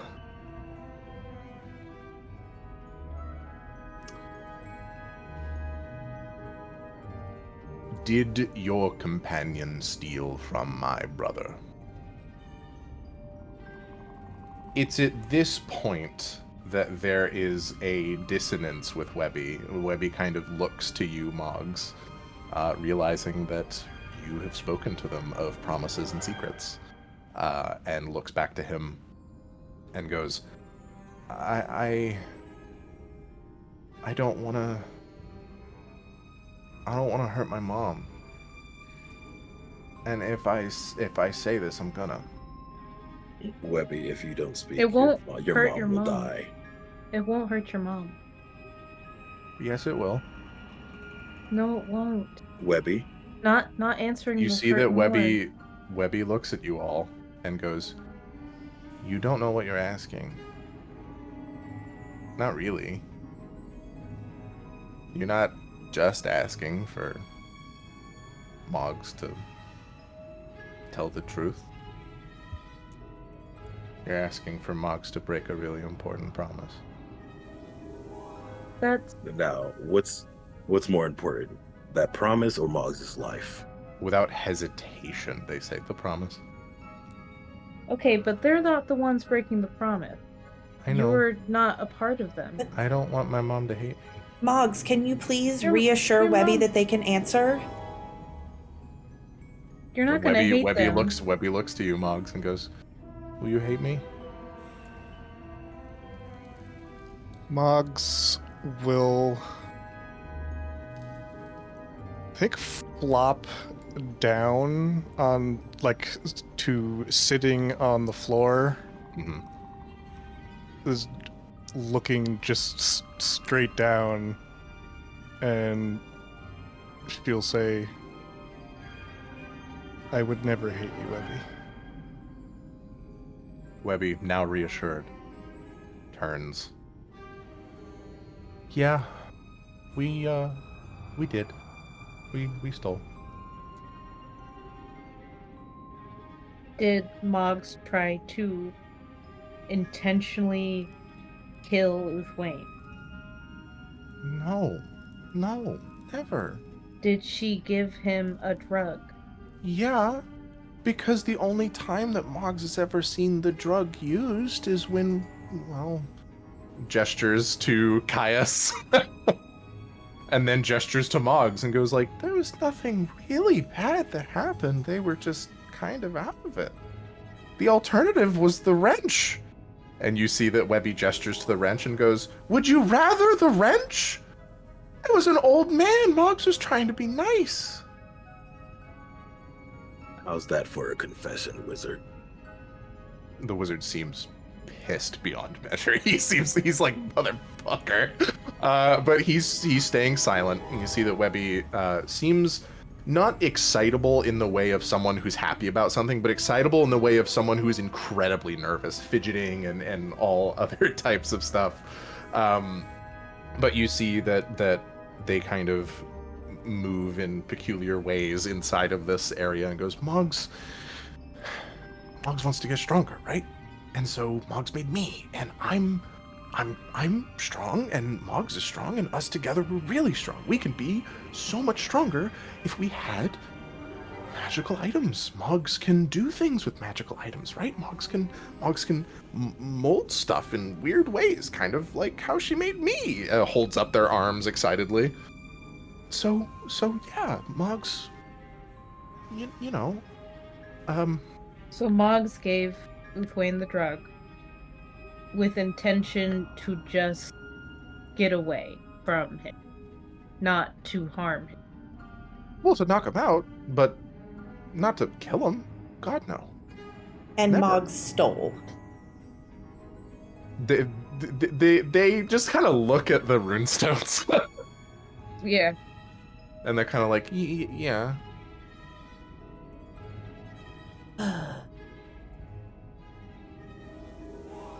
What do you say to that, Etheridge? Etheridge with their arms crossed. It suffices. For now. What does that last part mean? What do you mean for now? Your companion survives for now. Yes, but like, what is that? I don't like that. That sounds like it's temporary. What are you? He smiles. It is. Do you need us to do something? Is that a to threat? Make that. You say, is it a threat? And he simply nods. I exchange glances with Yer.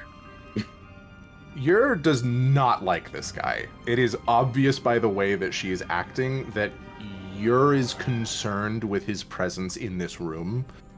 There is nothing more dangerous than a wizard in a confined space. And Yer, though you are aware that Yer is powerful, her hair is standing on end. A member of the Arlinian Council is in a room with you, directly threatening you. And she's in the room too. And so are a couple of other people. And so she's kind of like, just let him win the dick sizing contest and let him leave. Because if he loses the dick sizing contest, he might just kill everybody here. Because he can. I'll look to Caius and do the motions of the silence spell. And you see that he turns and goes like, you're learning. I don't try to make it apparent that I'm doing that, by the way. Make a sleight of hand check. Sure.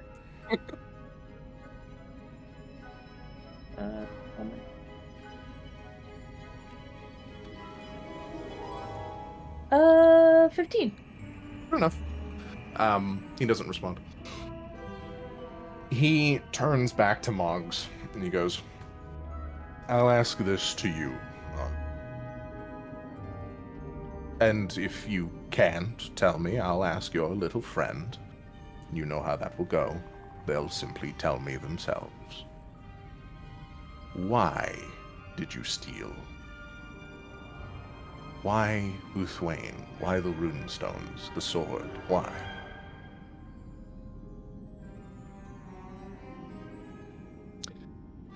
So it's at this point that, like, this would be a breaking of the vow, but that has technically already happened because Webby has confessed it. Like, that counts. That's what I was wondering. Okay. So, at this point, do I need to, like, overcome it, or is it just that it is broken in the past tense? Well, let's think about how you want Mogs to respond, and then we will determine what happens with the vow. Okay.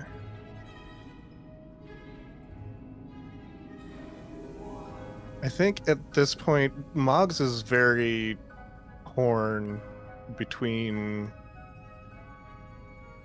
the painfully obvious nature of everything that has gone on and keeping true to her promise, but her promise is almost not valid anymore, but like that's on a weird technicality that she's struggling with. I would say that by extension, Webby is a part of you. Okay. Simply because Webby is literally formed from magic that only Mogs can use.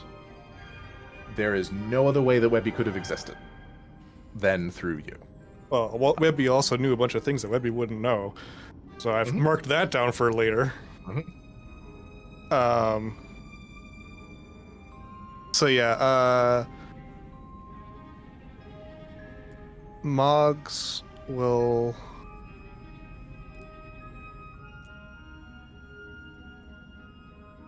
I think she turns,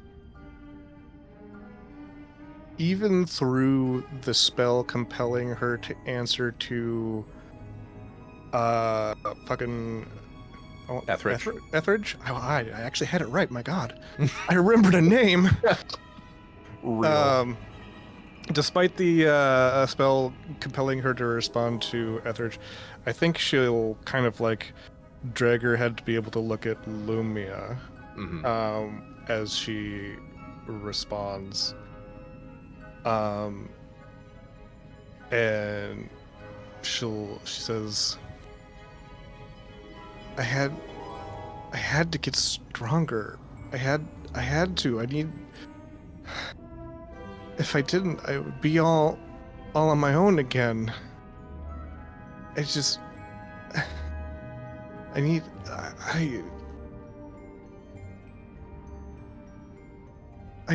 that's all. I'm a kobold. That's what I do. I'm the front line. I have to be there. I have to be useful. I didn't want to be alone again. I wanted to prove that I could do it. And I've heard so many stories, so many tales, and it all seemed so easy, so straightforward. They always said that the getting stuff was the easy part, and keeping it a secret was the hard part, but I couldn't even do that right.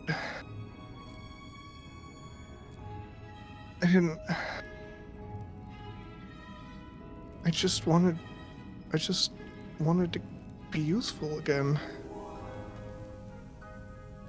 You guys actually see pretty plain on his face, Etheridge seems to hold some amount of sympathy.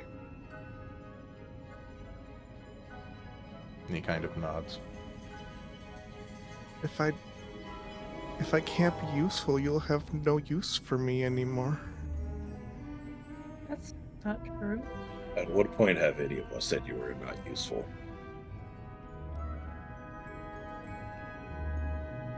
Etheridge begins to walk out of the room.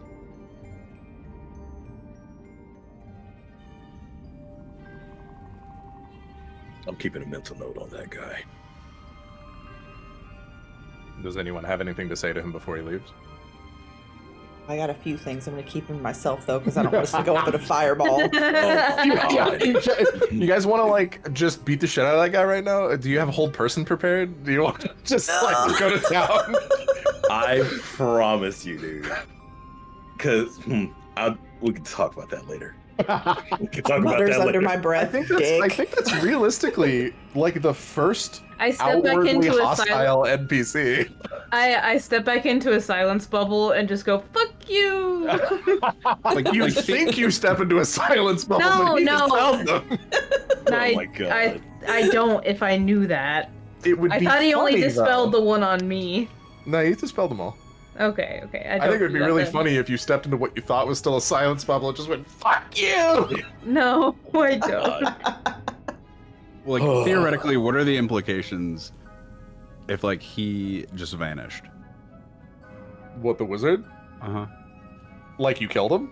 Yeah. Let's just say like He's a member of the Arlinian government. You would be wanted by one of the most powerful countries in the world. I'm you aren't I'm already. talking like no witnesses. You do what you can afford. Worst case scenario. So let's put this on the table. The country is an entire country of wizards. Mm-hmm. Do you think they wouldn't know? They would know. They have divinatory magics. There's probably someone scrying on him right now. There are magics that allow you to see into different planes of existence and even travel there. There are magics that allow you to spy on people, to hear their conversations. There are magics that allow you to speak to the dead. Like, we're There are probably magics that you watched. guys have witnessed here that force confessions, that force truth-telling. Do you think they really wouldn't know? That's the first question I have to ask. That's fair. Whatever the case, you said they're at war with the Empire. The Dramalian Empire, yes. I know who I'm siding with. Damn. Aren't you a part of the Dramalian Empire anyway? No, Caius is part of Phaelin, who Oh, was also shit. at war with the Dramalian Empire. Okay. The enemy of an enemy is a friend. Is Faewin also at war with Arlen Way though? No, they're on opposite ends of the continent. Oh, okay. I guess you. Phaelin and Arlen Way are actually at peace. Because they're Not fighting anymore. a common enemy. Not anymore. Anywho. So. You see that your tag approaches the gate and notices that the Zone of Truth spell has been dispelled. Kind of looks at you, Mogs, and goes, "Okay." I didn't want to lie. Sorry, Lumia. I had to. Lumia just kind of stays silent and gives Mogs a considering look. It's a lot of information. Lumia is kind of at war with her own emotions because she is still very disappointed and annoyed, but also has some empathy for Mogs, but she's going to choose not to speak at this point. The Argent Corsairs, huh? Mogs. That's a rough and tumble group you're part of. How are they using that magic? It is not often intentional. The magic of promises and the magic of worlds is not something that can be invoked intentionally. It is something, how do you say? It is something greater than even magic can conjure. Yeah, I know. You know. Oh, yes, right, sorry. I'm old. Yes, old. Well, Mogs, your confession has been noted on the record. Your intent, obviously, is not to harm Uthuen, but simply to rob him blind. So, provided that you can give us back the stolen goods and pay for damages to Uthwen's health, and understand that this will be on your permanent record, then you are allowed to go. After the goods have been given and the damages have been paid for. Aren't they literally on the floor right now? Now I'll never make it into Harvard. 3 of the runestones are on the floor, but the sword is still not accounted for. Oh shit. The 4 runestone runestones. is the sword enchantment. You took 4? It was the 3+1 weapon, and then the sword of blah blah blah blah blah. The sort of blah blah blah blah blah. Yeah, she looks at the 4 of them and like notes that she can't like read runestones, so she's kind of looking at them and she's like, all of these stolen goods, Mugs, are these the things that we are confiscating? Just those 4. Okay. And the sword, do you know what that is? It's in the river. It's in the river. Fuck, that's going to be rusted by now. Okay. Can he pay she back? kind of like the- she kind of signals to the guards to like go get the sword from the river. Do you know around about where in the river was just a good estimate? I'd have to take you. We can go later, Mogs. Someone also is going to need to be able to talk while they're underwater. What? It has a password. Oh shit. Okay. We'll figure that out later, I suppose. For now, you can come out of there, Mogs. Be with your party. I want to ask this guy about the dagger. Which guy? The wizard guy. Oh, he Wizard left. He's gone. No! I asked if there's anything you guys wanted before Yeah, he he's left. gone, dude. Fuck. Yeah, you're talking about murdering him. You talked about murdering my wizard and understanding that wizards are fragile motherfuckers. I was like, he's gotta get the fuck out of here. Like, listen, if the initiative roll doesn't go his way, he kind of dies. But if the initiative roll goes his way, it's bad news bears. I had a plan. One I I had- wanted to ask I- him about the dagger. I had a backup plan. But anywho, Was I it to guess blow yourself up? no, absolutely not. Because I sneeze on him. no, That's a the whole good thing plan, was, actually. the thing was, if I can grapple and just cover his mouth, he can't speak words. It's technically not a mechanic that allows you to do that. I mean, doesn't he need his hands and mouth? Grappling does not technically restrict the use of your hands or mouth. It Yeah, simply you have to stops be your movement speed. incapacitated. Mechanically speaking, all grappling does is stop you from moving. Well, that's weird, but okay. Now I understand. Grappling in 5th Imagine if- edition, Imagine if a grapple could just stop any spellcaster. to be the only thing marshals did. I'm not gonna lie. If that were the case, marshals would do nothing but grapple. Anywho. But I guess as Mogs comes out, I'll look at like I'm still like very angry, but I guess I would say like if there's strength that you want, then there's many other ways to get it than the way you went about it. And also, you can just ask us to help you. You don't have to do it alone, because that would defeat the purpose of what you were saying before. Doing something alone, you can't get better, so you have to do it with us. You see your tag kind of walks up and goes, "Are you suggesting that you steal with her?" No! Train! They hold up their hands and they're like, "Okay, all right. I don't really care if you steal. Just don't steal in my town, all right?" I looked at her like, why are you approving of stealing Maybe at not all? that. Maybe not There's- that. There are No. times where stealing is warranted. Okay, sure, like bad guys. No, not necessarily. Like, She kind of gestures to the direction that Ethrich went, and is like, "I know that we think he's a bad guy, but as far as his country is concerned, he's a hero." He's Would you not want in to his steal from country him? now, is he? Oh no, you're right. Which is why he had no jurisdiction to take and kill Mogs. I'm glad you guys managed to talk him down. We were about to have a lot of problems here. It was only one, but okay. Only one what? Only one wizard. Yes, that's all it takes. Have you ever fought a wizard before, guys? No, can't say that I have. That's a good thing. If you have fought a wizard, we would not be talking. She, I mean, potentially, or multiple limbs missing, perhaps eyeballs, so on and so forth. Wizards are relatively cruel most of the time. Nothing I haven't seen back at home that got it. Yeah, perhaps if you have fought Tromalian wizards, it's possible. Yeah, Regardless, listen. where do we go from here? Well, we collect the stolen goods, and then we are going to have to ask what repercussions there will be from Ruthwain, as he is effectively the prosecutor here. He is the one who was wronged. There was, I suppose it would classify as manslaughter, not attempted murder, but, he could still want reparations for the damages. We should go talk to him with a guard present, and Yeah. me present as well. I don't intend for Mogs to try the same trick twice. I wouldn't expect her to do so either. You see that your tag kind of like holds up a finger and goes, "I guarantee you,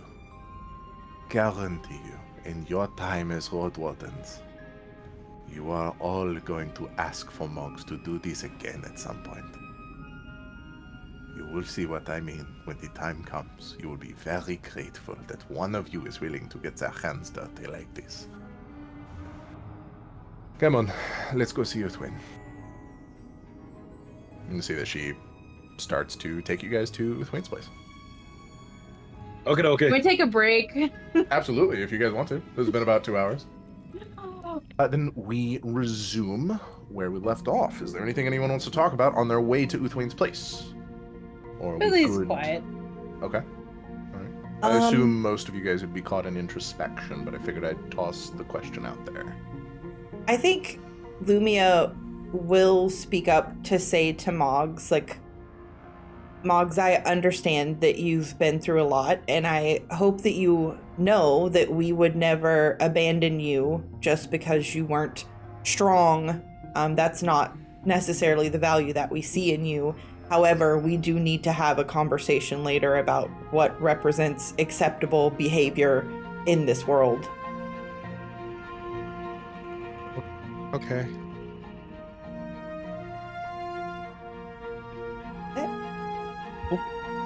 You guys arrive at Uthwain's store. It is currently closed for Why? what I would imagine are pretty obvious reasons, but you knock on, or at least Yer knocks on the door, and you guys see one of the curtains and one of the windows sort of like slightly moves, and then you hear locks turning, and then the door swings open inwards, and you see Uthwain standing there.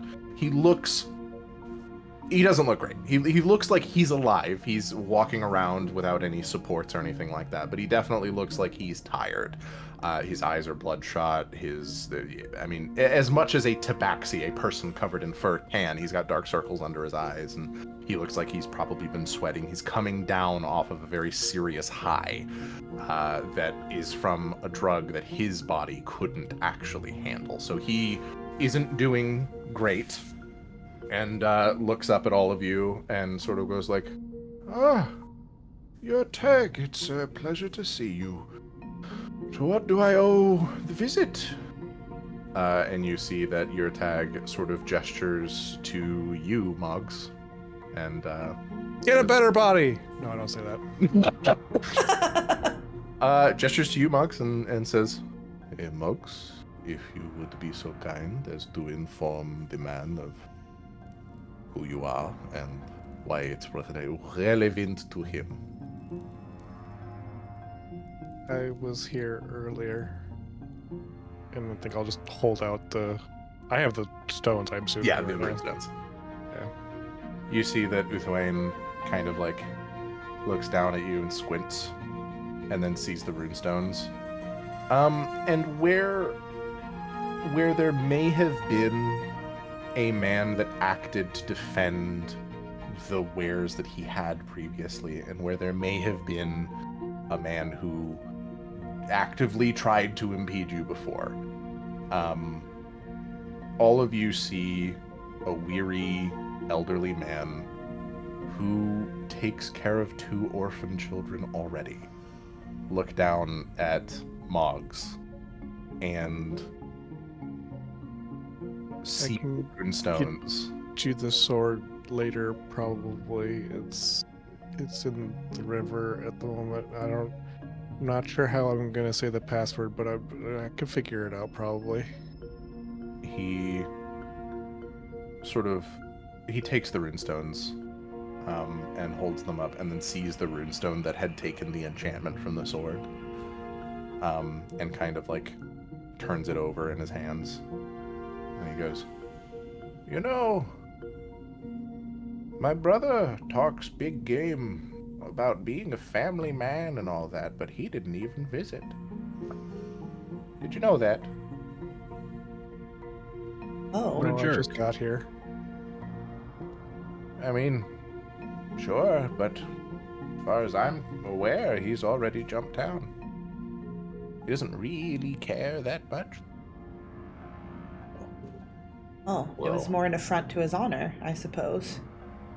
Perhaps. He's killed people before. Oh. and he's used the law to do it. So I sort of just assumed that he was using this as an excuse. And I'm sorry. I'm not taking pity on you. It looks down at you, Mogs. But, I want you to keep this one. And he gives you the runestone you scrubbed off the sword. And then takes the other 3. And he goes, if I had known my brother was going to get involved, I would have tried to warn you all. But I was, indisposed for various reasons. I'm not dead. And, may have been hurt there for a bit, but I'm okay now. Don't be too hard on her. Please. No promises. You better promise me, you son of a bitch. Caius is not. Caius has no emotions in his face right now. He's kind of all of that rage that came out earlier this morning was enough.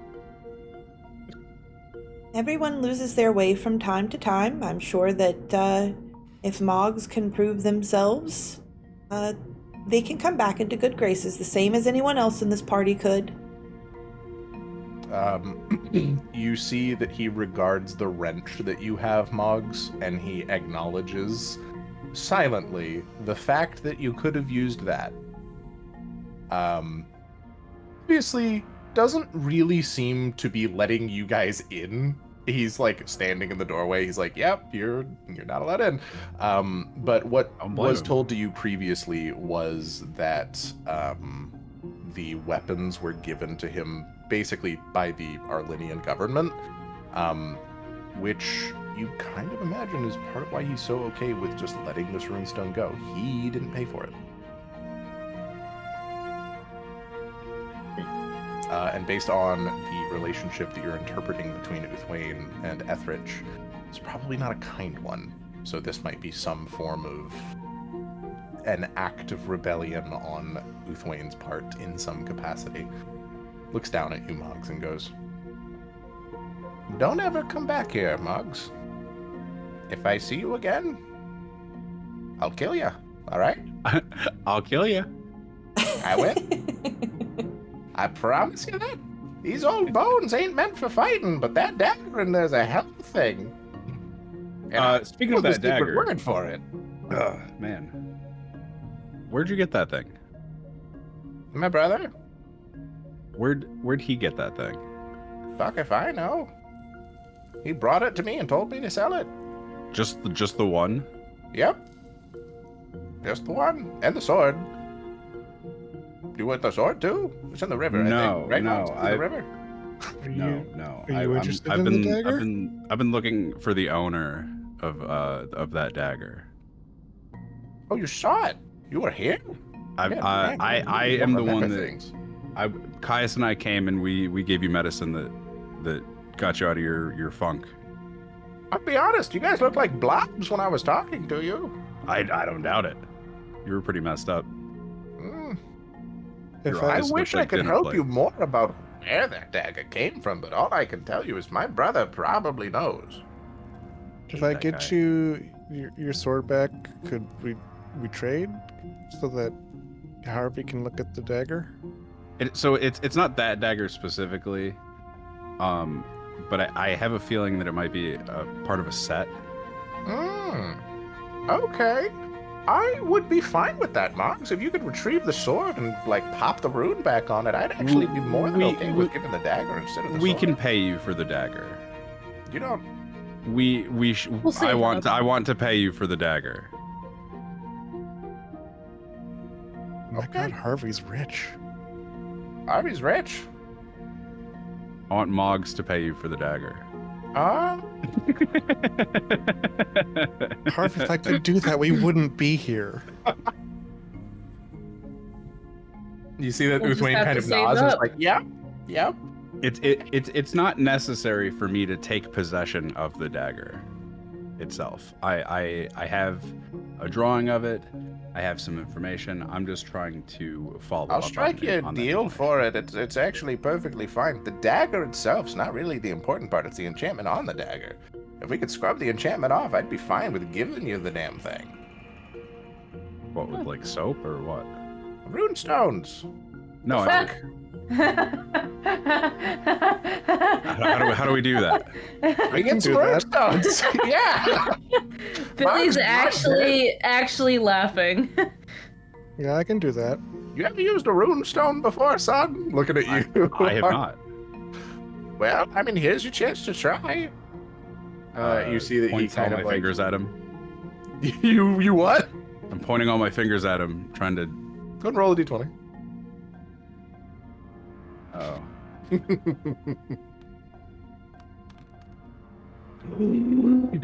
Oh no.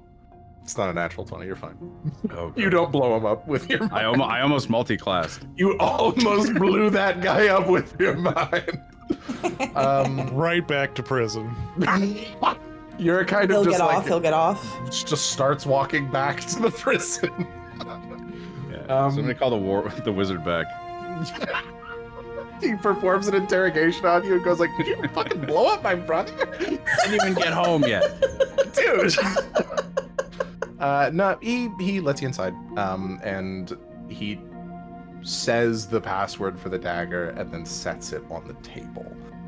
There's on the counter that you guys are at, and he looks at the dagger up and down. Do you produce the dagger that you have, Haru or Harvey? Yes, I do. Very similar, not identical, but very, very similar, to the point where, yeah, these are absolutely related in some capacity. These were probably made by the same smith. Okay. And you see that he's kind of like comparing the two with the artisan's eye that he has, with the shopkeep's eye that he has, and he's like, wow, yeah, these were probably made by the same person.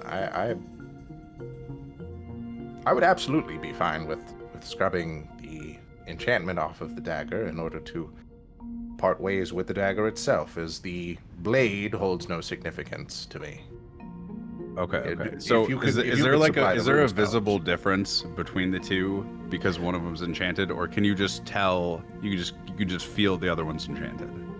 How's that work? In some cases it's visible, in some cases it's not. In this case, it's not really visible until you activate the enchantment, which he can demonstrate to you. When he activates the enchantment, you literally watch as poison manifests from nowhere and coats the blade.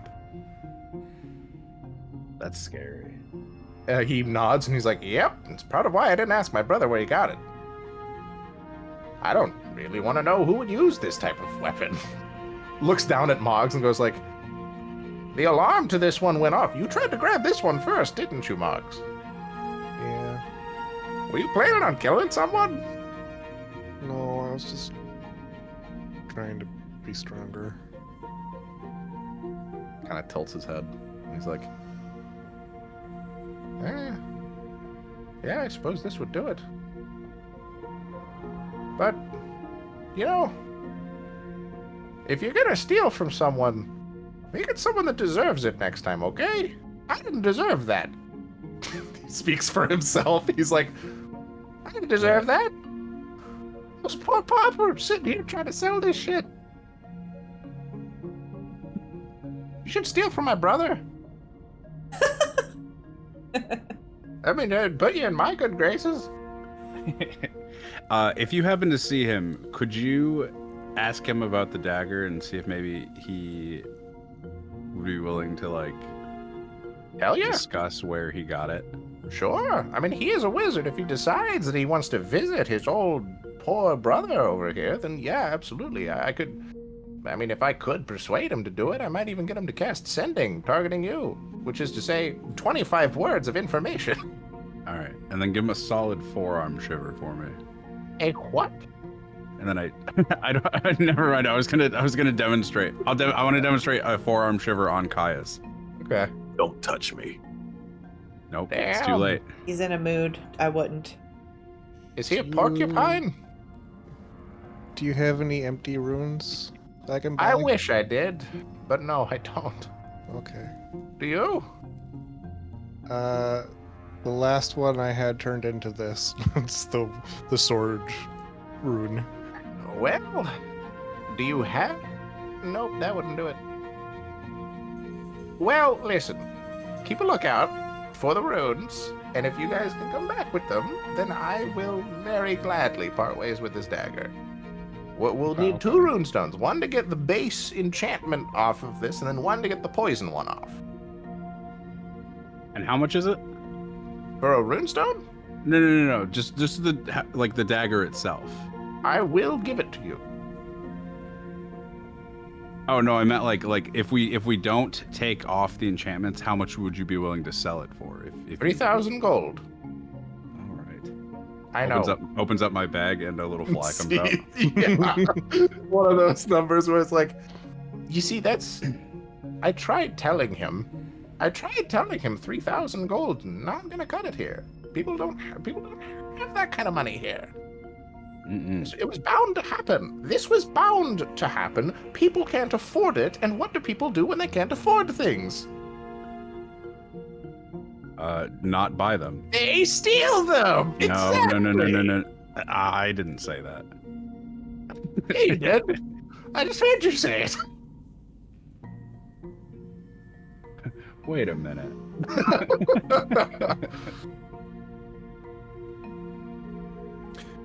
He takes the dagger back to his safe and puts it back in. And sort of looks. Your tag looks very concerned, as this is he has given a runestone to Mogs, a runestone that is on a technicality worth 3,000 gold that Mogs almost killed him to steal. And your is very much so kind of like, justice isn't being met here. I'm not sure what to do. I should probably be telling him not to do this, but what the fuck am I supposed to do? This is technically his stock. As a player, I'm inclined to agree. But I mean, if anyone wants to dig for more motivation, you're more than welcome. But otherwise, his motivations are going to remain completely his own. And he Seems mostly like he wants to spite his brother. Yeah, I mean that's a pretty easy interpretation. His brother, he obviously does not seem to like his brother very much. His brother is the person who gave him these items. His brother told him to sell these items. What you guys could probably glean from that is that Uthwain would not be the one to keep the money. It would be his brother. His brother using Uthwain to sell these items, which, if there are any unscrupulous individuals amongst you... How about I formally roll an insight? How would that... Yes. 16. 16? Yeah, that's enough. You're pretty sure these are stolen goods that Uthwain is trying to fence. Or not Uthwain, that Ethrich is trying to fence through Uthwain. These are powerful magical objects that Ethrich is taking to the far corners of the world to try to sell to get money. You don't know why, but Probably money. Probably, but why would a member of the Arlenian Council need money?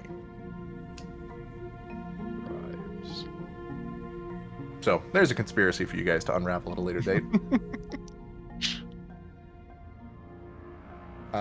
Your tag sort of looks to Uthwain and goes, "All right, we need to know, are there any damages that you want reparations for? Anything that you would like for the party of the Rieslars to do for you?" Saying that name character is a lot. But you see Uthwain kind of like sits on the stool that's behind the counter and says, "Well, I would say that the only thing I want is for that young man," pointing directly at Caius, "to get his potion back. He Looks Probably incredulously spent- at Caius again. probably spent a pretty penny on it, and I think he deserves it. And I also would like it if once you guys left town, you did not come back to my store. That's all I need. How much was the potion? He looks at Gaius. That potion was 300 gold. Damn! Shit!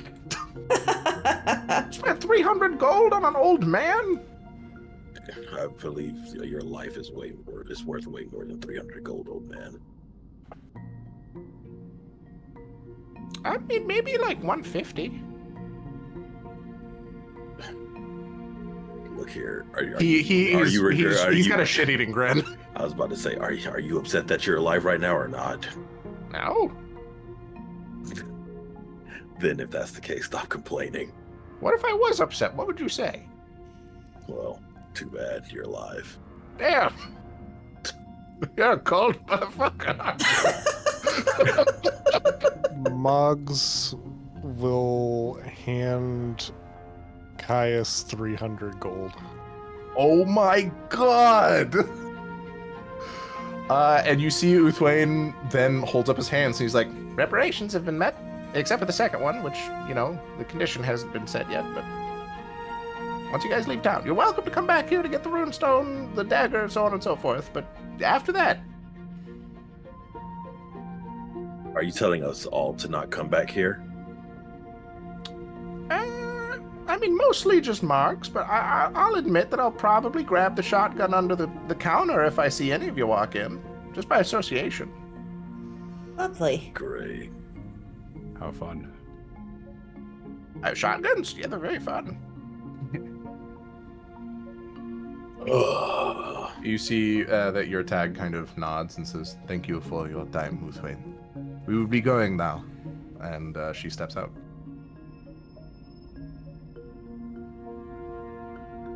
Barry had 300 gold, so I definitely took it off of my sheet. Oh no, I added it.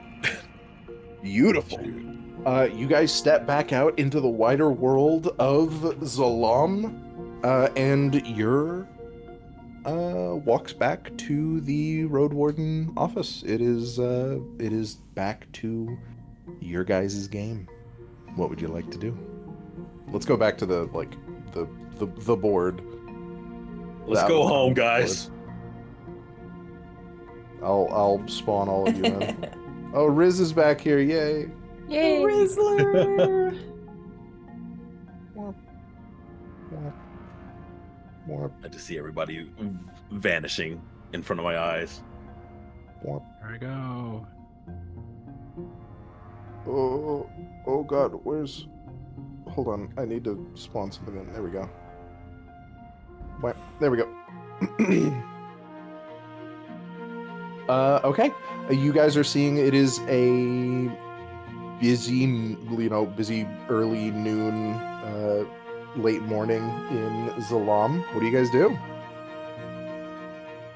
Oh God, The big question. that is a big, that's a whole lot of weight just came off, and You might Guys, have a wizard as an enemy forever now. At least until he's dead. For a while. For a little bit, at least. That was a hard ass line. I'm not gonna lie. There is a shopkeep that has functionally banished you guys after your business has concluded with him. And you're privy to a genuine conspiracy in the Arlenian government, which could be cashed in air quotation marks if you get more information and then go to Tolomaro, which would be incredibly dangerous for you all. Divas. For context, that way everybody is aware, Tolomaro is, if you check the map in the pinned messages, let me scroll down to it so that way I'm on the same page. On the northeastern continent, the one that you guys are on right now, Tolomaro is the southernmost city on the peninsula leading out into the Bolanov Strait. Okay. It is it's one of the two cities that is in a desert. Oh, Oh, A desert city. that's cool. Yep, one of two. You've got Mordun on the What? opposite end of the Bolanoff Strait, and then you've got Tolomaro. Yeah, everybody roll a history check about Tolomaro. And we're rolling. Even you, Billy. Yay! Bill's fire has crashed. Oh, is that two natural God 20s damn. for two different characters? What the hell? Jesus. I need you to roll for me. I'm not. My Tailspire crashed. Tailspire crash. Okay, what's your bonus to history? +6. Plus 6. You rolled a 3. Okay. Well, Okay. Harvey, what'd you roll for history? My total is 20. Jesus. Caius, what'd you roll for history? I rolled a 16. Okay. Mogs, 21. I've heard tales. you've heard tales, apparently. Lumia, what'd you roll? 27. I created the place. Holy fucking shit. So... Okay. Everyone but Billy gets the first piece of information, but Lumia gets a special one to the DMs after I'm done talking. Because you beat the DC 25. Let me pull up what I have on Tolomaro here. I don't get like a special pirate story for critting. If I've got a lot. Yeah. You're done. you know what? Yes, sure. I'll give you a special pirate story. Your crew has raided ships that have come from Tolomaro before. I will probably make an argument that the first spark of you loving magic items probably happened from a raid on a ship from Tolomaro, because the Tolomarian ships are completely laden with magic. Like, the hulls are magical, the sails are magical, the fucking every part of the ship is in some way imbued with an enchantment or magic or something. It makes them incredibly dangerous ships, and it's probably the closest that your crew has come to just dying. But when they returned from that voyage and had all of this bounty of magic, even like just wooden planks that are imbued with the durability of titanium, it's like, holy fuck. I would make an argument that Tolomaro is kind of associated to you with magic. Yeah, fun fact, the Bolanoff Strait, where Mordurem and Tolomaro is probably where the pirate group, the Argent Corsairs, spent the most of their activity. Yeah, the vast majority of it was in the Bolanoff Strait, which, if anyone remembers from the introduction on session 1, the Bolanoff Strait is a wartime zone between Tolomaro and Drunst and Mordun and Mordurem. There are 4 different countries with 4 different cities that are all right next to each other on the Bolanoff Strait. The only thing that divides them is the water. So, with that having been established, all of you are aware of the fact that Tolomaro is the only foothold that Arlen Way has in Arendipidus. It is smack dab in the center of Arendipidus, in what I would argue to be one of the most defensible locations in the whole of Arendipidus. It is in a desert where for miles in every direction there is nothing but sand. It is right on the coast of the Bolanoff Strait, and thanks to their magical prowess, it is a bustling utopian metropolis. Tolomaro is known by the fact that you must pay a toll to enter. The toll can be paid in magic. You effectively, if you can't pay in magic, you pay in gold. But if you can pay in magic, you must pay in magic. And the thing that you get, Lumia. Ooh. Let me find. There we go.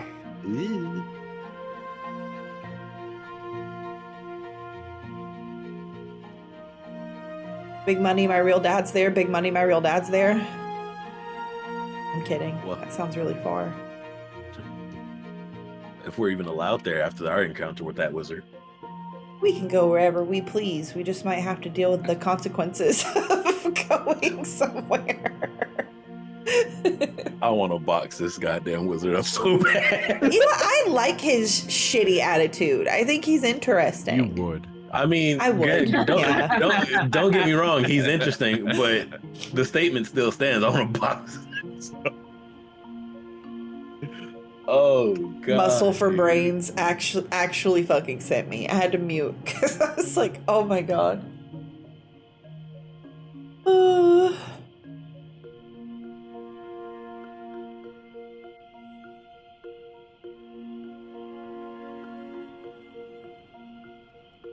Bam. There you Bam. Fuck. go. That fact is actually not super well known. Oh, that's so cool. What the fuck? Nice. Home of the Uh, year in I- Japan's I- hot eating contest. It is up to you whether or not you want to share that information with the party. I'm not sure there's any reason to keep it a secret, but in the case that you wanted to, you absolutely can. Entirely up to your discretion. I'll share it. I'll share it. I won't be a dick about it. So like it has a magical shield that guards the whole city. It doesn't have walls. It's a big old bubble. Okay. Oh. Like Yeah. the Simpsons dome, Bear. Yeah. No, well, I know what you're What? saying, but I'm thinking Lumi is relaying this to us in character. Because this is Valid. information that she knows in character. Sorry. It's like the Simpsons dome, Caius. Oh my god. Can we make that canon? Yes. Okay. Simpsons exist in There you go, Halo. Sure. Do they predict the future? Yeah. Sure, yeah, the Simpsons are a group of really powerful wizards that predict the future. Oh my god, that would make so much sense. They were an adventuring party in the heyday of, like, the Brothers' War or some shit. I don't know. Oh my god. I don't know Jesus what you're saying. Christ. Stupid. I mean, that would be an adventuring party name if we have the Rizzlers. The Simpsons is not that far. Oh my god. That's fair. It's really fair. Okay, it's just a group of divination wizards. Mm-hmm. Yeah. Yeah. And then Matt Groening. Who? Enough of you. Never mind. We're getting too far off track. Yeah, so, I mean, what oh god, what the I went off on a tangent now. We were talking about Tolomaro. Oh god, fuck, what came before that? What were we talking about just before I had you guys roll that history check? Oh shit. I don't remember. You said what we were talking about? talking We're talking about that country or the town. Bounties and then Tolomaro. How Yeah. did that come up though? It's part of the conspiracy, probably. Right. Yes. Telling us No, it's it's a- spelling off yeah. straight. Yeah, the Bolanoff, the conspiracy that you guys could unravel if you guys wanted to go to Tolomaro, you absolutely could. It would be somewhat dangerous for you, and then I had you guys roll history checks regarding Tolomaro and what significance Tolomaro has. Yeah, you guys now have that information. But the world is your oyster. You have all of Zolam, to your guys' whim. Do you want to do quests that were on the quest board? You still have that pirate quest to do, among other things. The Necrobloom. The Necrobloom. Quest. Yeah. We could set out We toward the could start- Necrobloom. We could start on that, yeah. I would say maybe we need to get together some survival thing. Survival thingies? Like wilderness survival stuff. Like what? What do you I don't even know what Uh, that what is available because I'm stupid. Probably like, I don't know, there might be like... true, Jinx. Huh? Jinx just keeps throwing around like, I don't know what that is because I'm dumb. I don't. I'm ignorant. It's You're okay to be ignorant. Sure. You don't have the information required. That's it. Okay. It blows you up. Let me find. Close you up! Yeah, you don't do that? What do you... I Let probably me- shouldn't go anywhere till tomorrow because I don't have any spell slots and I need one to be able to go retrieve that sword. That's Oh. true. I think you should have to go regardless and fare in the wilds. No, God. Yeah. That I seems meant to- fair to me. I don't want to go with the whole party. Oh, I meant I should Oh. return the sword. hmm Oh yeah, we should. I mean, are we willing to wait another day to go to the Necrobloom? Would it cause any consequences to No. take a day's rest? Not really. Outside of think- time passing. I think that's okay. We can wait till tomorrow. Take it easy today. You know.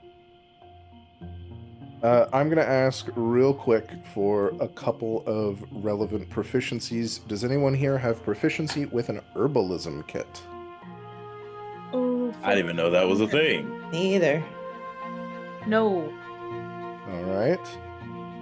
Does anyone have proficiency with a healer's kit? What was the first thing? An herbalism kit, which I believe you can force proficiency because of your special feature. That is correct. So you could, if you guys were to take the long rest and start this the next day, have proficiency in an herbalism kit. And buy a herbalism kit. Yeah, herbalism kit's 5 gold, so it's not like going to break the bank. What does but, it do? It contains a variety of instruments such as clippers, mortar and pestle, pouches, and vials used by Oh, yeah, herbalists we'd to create need remedies that, and actually. potions. It lets you add your proficiency bonus to ability checks you make to identify or to apply herbs, and it's also required to make antitoxin and potions of healing. We need it to collect the necrobloom stuff. Samples of the necrobloom would be helpful because even after what has been conveyed to you is that there is something spreading it. Presumably, even after you defeat the thing that's spreading it, it's not just going to stop being spread. You have to like cull it. Oh. Would that be okay, Harvey, to let you take Yeah. proficiency in that? I was gonna say I think I have one. An herbalism kit? Yeah, because I was asking. yeah. Remember, because I was gonna buy a poisoner's kit from, but they're basically the same thing. Yeah. I mean, if you want to, you can use that as the herbalism kit for the actual quest there, and then after the quest, I would make an argument that you collecting the necrobloom stuff classifies as enough to turn it into a poisoner's kit. Okay. Fair enough. Poisoner's kit is a 50 gold item, and an herbalism kit is a 5 gold item. Yeah. Ooh. I will let you upgrade your herbalism kit to a poisoner's kit Okay. posthumously once this quest is completed. It's effectively like you collecting extra samples of the necrobloom provides the required ingredients to make it a poisoner's kit. That's cool. Okay. Yeah, I'm gonna do my Ennoble's blessing in the morning. Sick. Yeah, for whatever reason, you turning it into a poisoner's kit would make it go from weighing 3 pounds to weighing 2 pounds. So you, I packed everything in there more neatly. so, yeah, that makes it way less. That's Beautiful. not how it works. It's not important. We're playing in a fantasy land. We don't need to worry about the laws of physics. Didn't you literally make a monk subclass based off that? I made a monk subclass that has the ability to deactivate the effects of gravity upon themselves temporarily. Yeah. Oh my god. The entire subclass is built around the idea of you can convert falling damage to your enemies. It was based off that one game that was really weird. Fuck, God, I don't what was it remember the called? name. Gravity Rush, I think, is literally just called like Gravity Rush.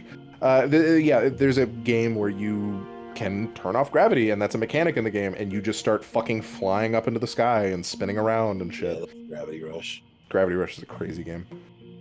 Cool. Yeah, if you guys want to do any preparations, you can use this day to do it, and then after the long rest, you guys can do whatever you wish with that day, such as retrieving the sword and then going on the necrobloom quest. That's absolutely something that can be done in the same day. For the sake of brevity, I'm not going to have you have to spend a spell slot to retrieve the sword, Mogs. It might be a little cumbersome, but the methodology that you guys could employ to get that sword back, it's finicky and you get it to work. I can swim. Yes, but you can't speak underwater. Yes, I can. And do you have Aquan? I can swim and breathe underwater. Can you? Uh-huh. Okay. Swim 30 feet, breathe air and water. All right. So, how There's about a that? solution right there. So no need to That'll do spend a it. spell slot. No need to spend a spell slot. As long as Billy agrees to come with.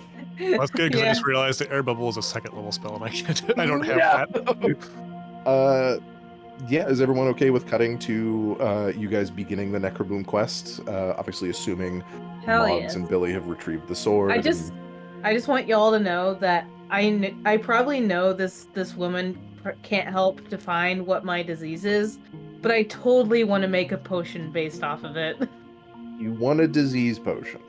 No, like making a yeah, kind of. Not like God. actually having the disease, but having it be like a throwable thing or a thing that gives somebody like my The effects disease? or something. No, like a frost breath or Biological some warfare? shit. No, Smallpox blankets. no. Wait, so you say you're trying to like give them your abilities, but not your disease. Yeah, like no, like someone drinks it and they have like a frost breath, or they like cast like a spell. Oh, or I see what you something. mean. Oh. I think that'd be really cool. Like have her translate it into some potion, some herbal potion. Drink my disease. No. Get a superpower one Do time. it. So, do I need to use my smith's tools to touch up the sword any, or is it just been only in there for a day, so it's okay if I wipe it down? It's okay if you just wipe it down. It's honestly, it's not rusted or anything. It's maybe like it looks dirty, but as long as you buff it and polish it, it'll be fine. And that's something you can do very quickly. Okay.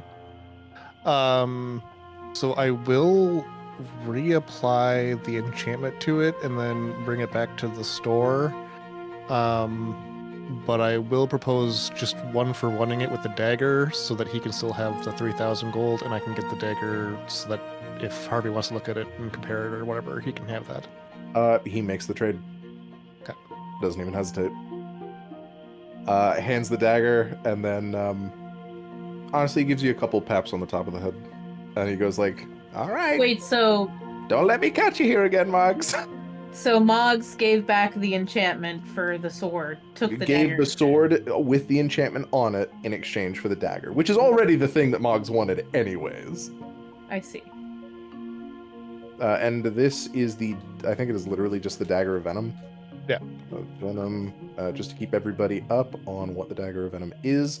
It's a +1 to attack and damage rolls made with the weapon. You can use an action to cause it to secrete poison. It remains for a minute or until an attack with this weapon hits a creature. They must succeed a DC 15 Constitution save or take 2d10 poison damage and become poisoned for 1 minute. Jesus. Wait, And then it cannot be used again until the next That's one. insane. it still has the enchantments on it? Yeah. Yeah, I gave back the sword with its original enchantment. He did offer that as But a I thought you took the potentiality. enchantment off the sword. And then I put it You back just on. put it back on. Well, they're just like modular. You can just fucking. That's Yeah, how we're pretty running much. it, It's a materia slot. Is that what you're pretty saying? much. Yeah. Okay. The way that we're running weapons and armor, generally speaking, is that there are fundamental runes, which are like +1, +2, and +3 runes. And then there are special runes, which are literally any enchantment that isn't just +1, 2, or 3. So, for instance, the Dagger of Venom technically has 2 slots. One for the fundamental, which is the thing that gives it +1 to attack and damage rolls, and then one for the special rune that it's using, which is causing it to secrete the poison. You can take the +1 rune off of it and replace it with a +2 rune, and it will be a Dagger of Venom, but it's a +2. And you can also remove the Venom rune from this and put it on a completely different weapon. It might not make sense, but it can be on a wrench. That's how it'll we secrete moved venom. Lumia's ghost onto her current armor. Okay. I'm not sure if everyone can do that, if it's because I'm an artificer thing, or if it would be more difficult for someone else. But It's something that anyone can do. It's something that would in flavor make the most sense for Mogs to be the one doing it. But in terms of mechanics, it is literally as long as you have a runestone, you can spend an hour to scrub a rune off of something, and you can spend an hour to put a rune onto something.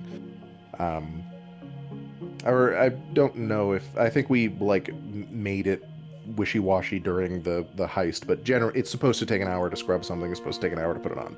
Yeah. But you guys can change out enchantments as needed, willy-nilly. but not currently, because I don't have any blank rune slots anymore. Yeah. Once you get more runestones, that frees up a lot of possibilities.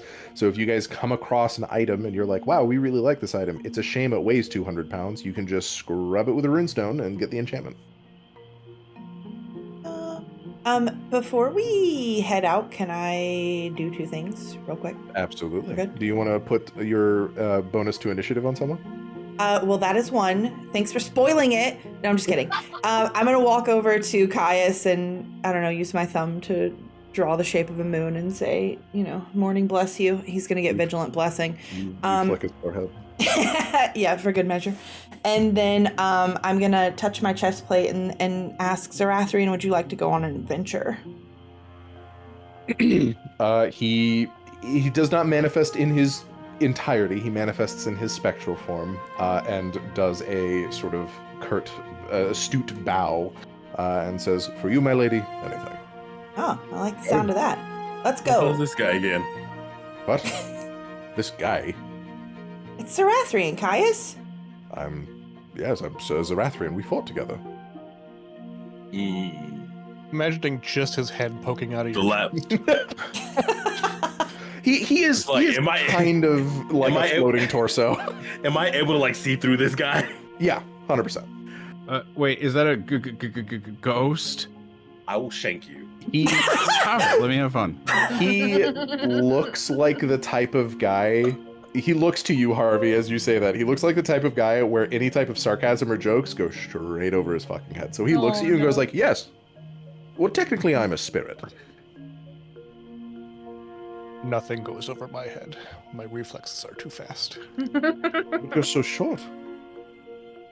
I imagine it actually would be quite fortuitous for things to be going over your head, especially arrows and magic. Makes a good point. Oh wait, you're that guy who fought with us at the caravans. Indeed, yes. You look different. I do. I can be manifested partially or completely. In this case, I am a partial manifestation. Well, now that we've gotten that out of the way, shall we away? Of course. He starts to walk in a direction. Oh, wait, I mean, Oh, yes, over sorry. this way. Yeah. Of course. Ice is kind of fixated on him. Have you not been a spirit before? The last time I've seen I guess someone like you was actually when we went to go save the raccoon. I'm looking at Lumia now. No, that's a different helper. Have you other spirit companions, my lady? There's actually other spirits that I might converse with. Literally called spirit guardians. I mean, no, I think it would be Xirathrian. wonderful to have other companions of my Time in own. Lumia. It's I like don't know that you'd like this company exactly. You seem like a. I mean, I may. You never know. You seem like a refined fellow, and yeah. I mean, maybe we could do an introduction some other time. I look forward to it. Good. I give Caius a scathing look. Just corner of my eye. What'd you say fuck me for? Caius is like so confused right now. Like, how was I supposed to know each other? Billy just shakes her head. I see that you have acquired an additional companion. They turn to you, Billy, and perform a brief bow and go, "My name is Xirathrian, Sir Xirathrian. It is a pleasure to make your acquaintance, Miss Billy, Billy. It is a pleasure to make your acquaintance." how old are you? I will be perfectly frank, I have no earthly idea. Does he look familiar? To you? No. We also got this cat. That's a raccoon. Horse. But it's not a raccoon.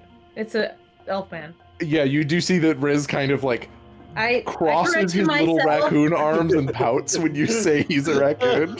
You are in the body of one, not that you are one. Sorry, I'm sorry. I know. I'm a raccoon right now. I know. I get it. The fluffy, fat body. I know. Puts a little hat on him. Stop it. Don't. I can't take this off of me. Do you know how hard it is to take hats off? Yeah, that's why I keep putting it on. You motherfucker. Where'd you get a hat? You guys hear a raccoon say motherfucker. I just look at Harvey like, where'd you get a hat? Little top hat.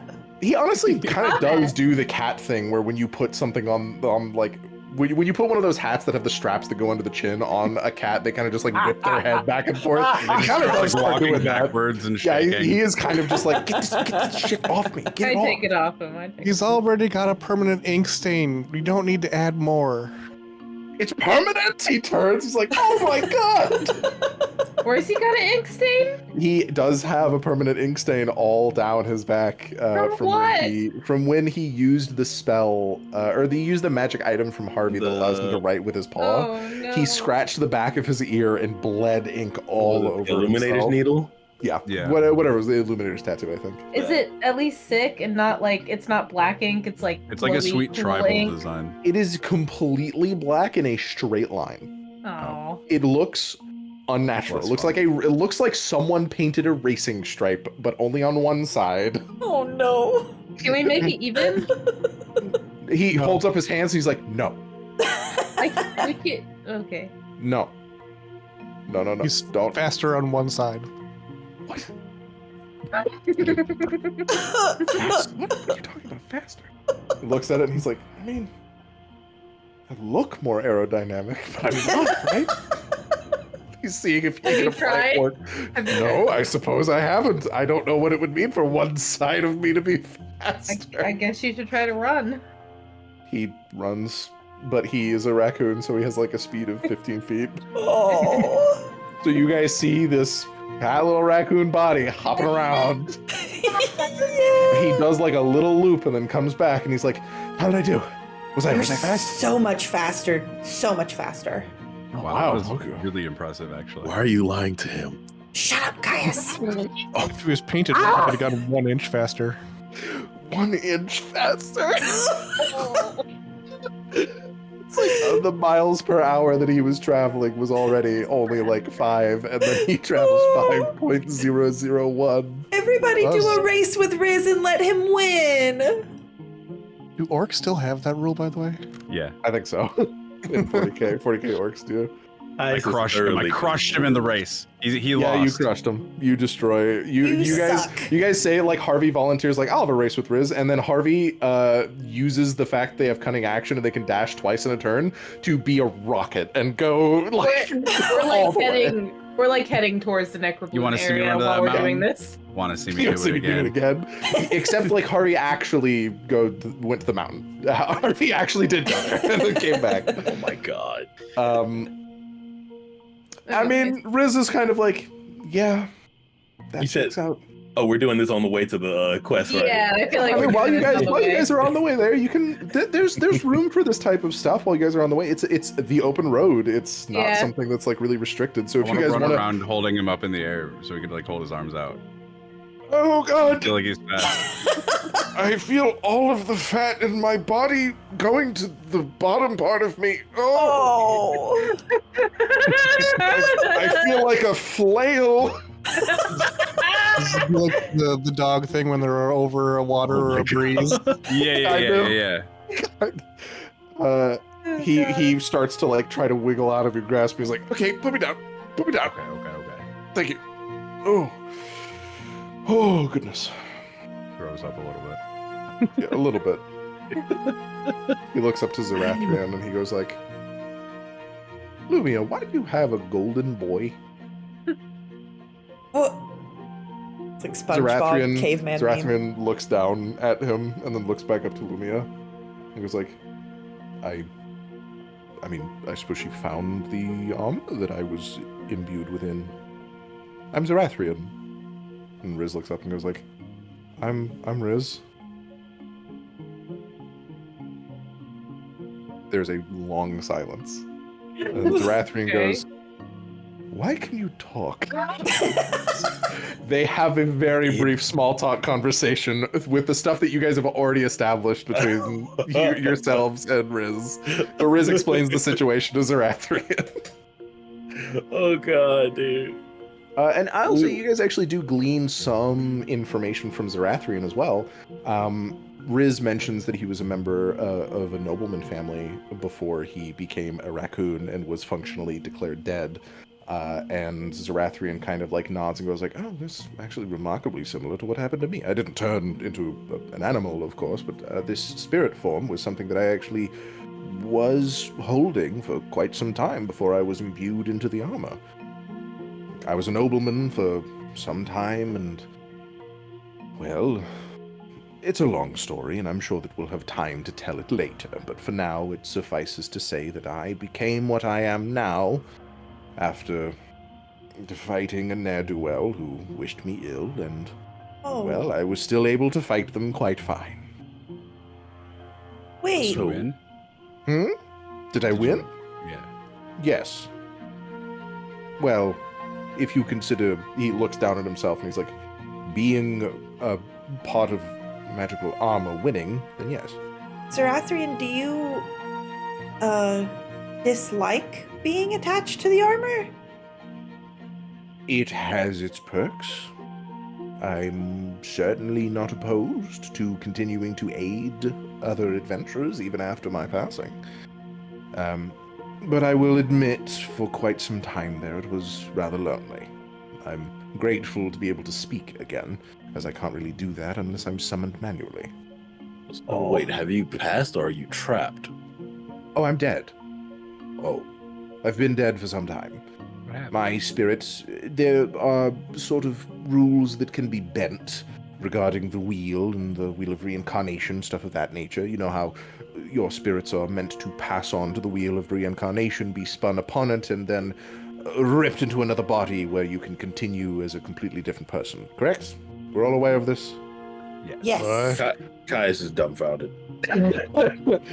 He continues, even if some of you guys are lost, and he's like, well, on some occasions there are exceptions to the rules. I'm sure that you might have seen individuals who aren't really there. Their bodies are alive, but their minds are not. That's a consequence of them not having spirits in their bodies. And there are individuals with multiple spirits within the same body, which causes these different personalities to emerge at inopportune moments. In the same way, certain spirits can be trapped in the mortal plane and can haunt others. He holds up a hand, I assure you, I am not haunting you. I have managed to maintain my benevolence that I had when I was alive. Not to toot my own horn, I suppose, but yes, I'm not a hostile spirit, fortunately enough. But I am bound. I cannot leave this armor. If the armor were to be destroyed, I would be too. I can no longer go back to the wheel. Oh, Like, That would be the villain's doing. the villain. Did move you between armors though. He did. Quite handily, I will say. Can we give you your own armor that you Hope can that didn't hurt. wear? And Oh, so that no, you it can, didn't like, move hurt. around? It being within the runestone transferred from one armor to another didn't hurt at all. And then he looks back to you, Billy, and goes like, I'm sorry? How about, like, if we gave you your own armor and, like, you could walk around it? He kind of purses his lips, and he's like, well, I can't wear armor. I'm a ghost. I'm a spirit. Ghost armor. He like, kind of I don't know looks what down at ghost- himself. He is wearing a suit of armor. Blacksmith. Oh. And he goes like, well, if you could find a More way- magical ghost armor. Could you elaborate? We find a No. ghost blacksmith. We make this work. I am not opposed. I will admit being bound by the armor has not necessarily been... It wasn't my first choice. To answer your question, Lumia, yes, it is a problem. I'm not overly fond of being bound to the armor. However, he holds up his hands and he's like, I am perfectly fine with helping you in whatever quests you all have. I It wonder is if something I am absolutely not opposed to. if a deity would maybe help change that circumstance. I mean, if you could talk to a deity to change the circumstance, then you certainly don't need my help. You've got the right one. You've got the right several ones, actually, in this party. We shall kind of- see. Nods and looks to a couple of you and goes like, all right. People touched by the gods, I see. Who? Speaking of, looks around. Yeah, Billy looks around as well, like, who? What's happening? speaking of, Kaius is gonna turn to Lumia and say, "Didn't you mention something about what was it? It was back at Gil Shack." Macromore. Oh, by the Nah. way, Harvey, I want you to make an insight check. Okay. What were you about to say, Caius? Didn't you say something about something coming out of a book or something? Oh my fucking god. Whoa! Xirathrian looks you dead in the eyes, and you instantly know he knows what's going on with your soul. I'm gonna wink at him. What? Oh, I wink- know what you mean. You wink at him. He approaches you immediately and goes like, "We should have a conversation later, you and I." Definitely. Ooh. Yeah! Having a rendezvous with your armor. No! I'm gonna blow kisses at him. Okay, maybe No. keep that on a leash. He accepts the Jealous? gesture and gives you a nod. Jealous. I'm gonna- Jealous. never mind. You aren't allowed to You're romance still alive, I'm not saying Xirathrian. anything. Romance her armor. No! He does kind of look to you and go like, "I will confess that it would be very helpful if Lumia were there." The little, like in a dating, the little dating simulator thing shows like a heart saying they're romanceable now. If I catch Harvey making out with my armor while I sleep, I swear to morning. Listen, guys, listen. This is Dungeons and Dragons. It's romanceable. Whatever you decide. Fucking dragon statue in Fields of Mystria that Cream was playing last night. Jesus. I love him. It's romanceable. They are romanceable. Whatever it is that you're thinking of, you can. Just I'm looking forward to your wedding, Haru. you. Jesus Christ. You just have to have the Riz. You have one. Whoa. We have him. You just hold up Riz. He's like, "Put me down. Love Why are you me. doing this? He's like scratching the shit out of me. What the fuck are you doing?" Just rubbing a raccoon in someone's face. You're like, love me. That would work on me. Yeah, it would. That would 100%. work on me. Yeah, Xirathrian. Caius and Lumia were having a conversation. Oh, it was about the whole asking of speaking with deities and stuff, because that book you mentioned back at Guilds when you said that you released the devil of some sort. Whatever became of that? Did Oh, what? I'm really glad you asked, because he now regularly chats with me. We talk What? all the time. Where do you In have the the book book. right now? It would be in my backpack, which I don't know that my backpack would be with us, would it? Since it has like everything, or would it be at the inn? Presumably, you guys have your things on you. Ah, generally okay. speaking. Well, Unless then it's unless in the there's backpack. something that Like is a chest. unless there's something truly massive that you're not taking with you, like the plate mail, I imagine is probably in your room. Ah, yeah. Well, then it would be in my backpack. And FYI, he can see us all. Your backpack flap opens and the book plops out. Oh boy. I believe the plate mail is actually my bag. It is. It's in your bag of holding. That's right. So the plate mail is one of the things that clattered to the ground when the wizard turned So it inside out. funny. Full suit of plate armor. That's Jesus. funny. I pick up What the do you- book. What do you mean you chat with him regularly? Well, I don't know that the book will do its fun little party trick in the presence of others, but I can and do correspond with him via the blank pages in this book. That's crazy. What does he say? That's what I've been saying this whole time. I mean, he says all sorts of stuff. Xirathrian has his arms crossed and is staring at this book. Oh. He Yeah, looks up to you, Lumia. Looks back at the book. It doesn't happen if you can see it. yeah. What? And we should all keep an eye on it, shouldn't we? we should. I do. If there's nothing There's directly sinister above. so far has happened, he's actually been kind of helpful in providing information. I shudder to say that because he is literally the king of the underworld. But yeah. What? Yeah. Oh yeah, Billy. So you weren't here for this. Fun story. So we found this book in a shack, and I thought it was just a regular book, but then it wrote to me and asked if I wanted to know more, and not my best decision or day, but I did say yes, and it spawned the devil in the flesh. And now he talks to me in this book. Xirathrian. Would I know about that? Like, As far as you are He concerned, knows you. The proprietor is not the devil.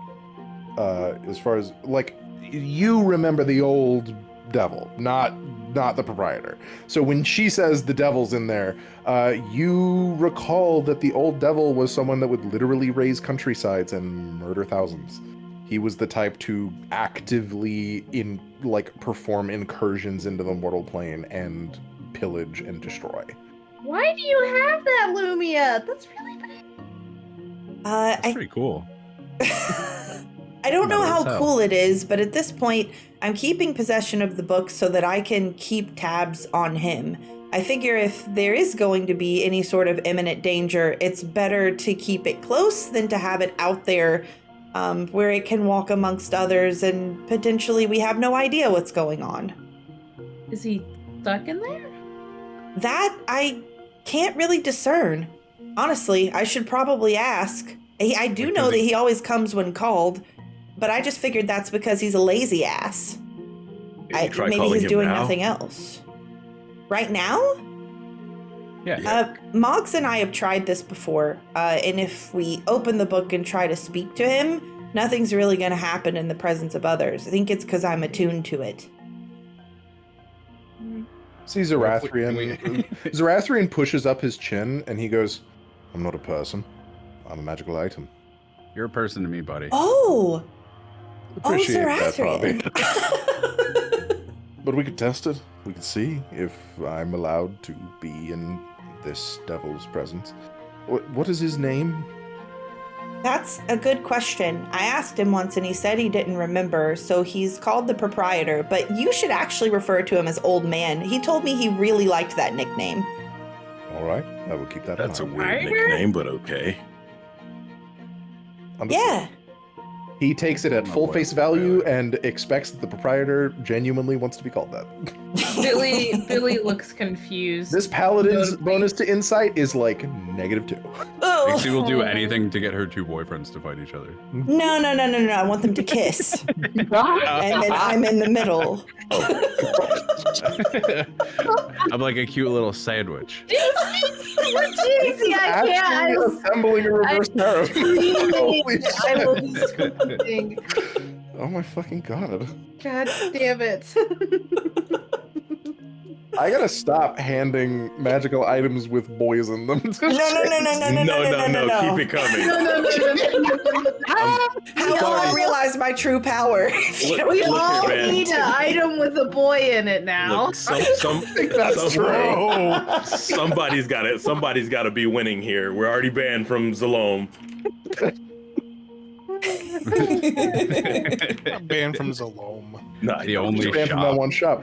Well, I will admit the true winner here kind of is Mogs, because Mogs got a 3,000 gold God item. damn it. The consequences of my own act. The consequences of your own actions, also known as 3,000 gold. Nothing. Oh, my gosh. So if we're gonna try this out right now, what do you mean? Why we can't be around, or we can't be looking? Just look away, I'm I guess. confused. Yeah, I think you have to look away because Mogs has her special power, and that seemed to work when she wasn't looking. But maybe if everyone but Xirathrian closes their eyes. Okay, we all stand in a circle and we all look away. yeah. It's worth a shot, I guess. Everyone hold This hands. is like some Hi- weird. hi- Oh. peeking. That's what I literally am imagining. This is some weird shaman stuff they do back at home.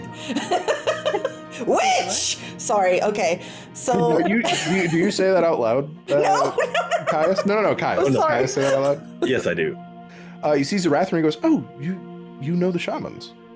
Do I know the shamans? Yeah, I grew up around them. The shamans of Fail? Yes, I'm from Fayowen. Oh my goodness, we've got much to talk about then. How are they? Are they doing well? Know them? What do you Yes, mean I you was know friends with them. The lineage of shamans in Faelwyn are famed across the lands, in times of old at the very least. I'm not entirely certain what's happened to the continent, but I hope they're doing well. Last I knew from before when I left, everything was fine, but I'm learning more here than I did there. Good. It is good to learn. But I would like to talk to you more about that, since apparently you're from a much older time. Yes, a time from which, as far as I have come to be known, the Dramalian Empire wasn't as much of a problem as it is now. We'll talk about it later. Of course. Excuse me. Of course. For now, Cool.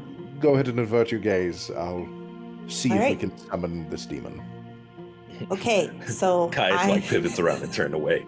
Yeah, we're all just like in the middle of a road, just staring like out into the tree In line. different directions. In different directions. light as a feather, stiff as a board. Light as a feather, stiff as a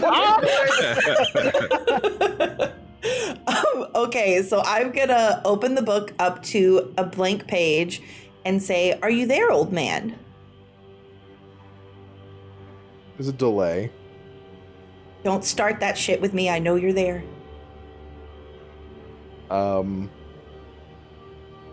They then say, "Sorry, who?" Question mark. You know exactly who I'm referring to, and it's you. Oh, comma, you're talking to me? Question mark. I didn't realize. This is hilarious because we just hear Lumia talking out loud. Is there an older being present in this scenario?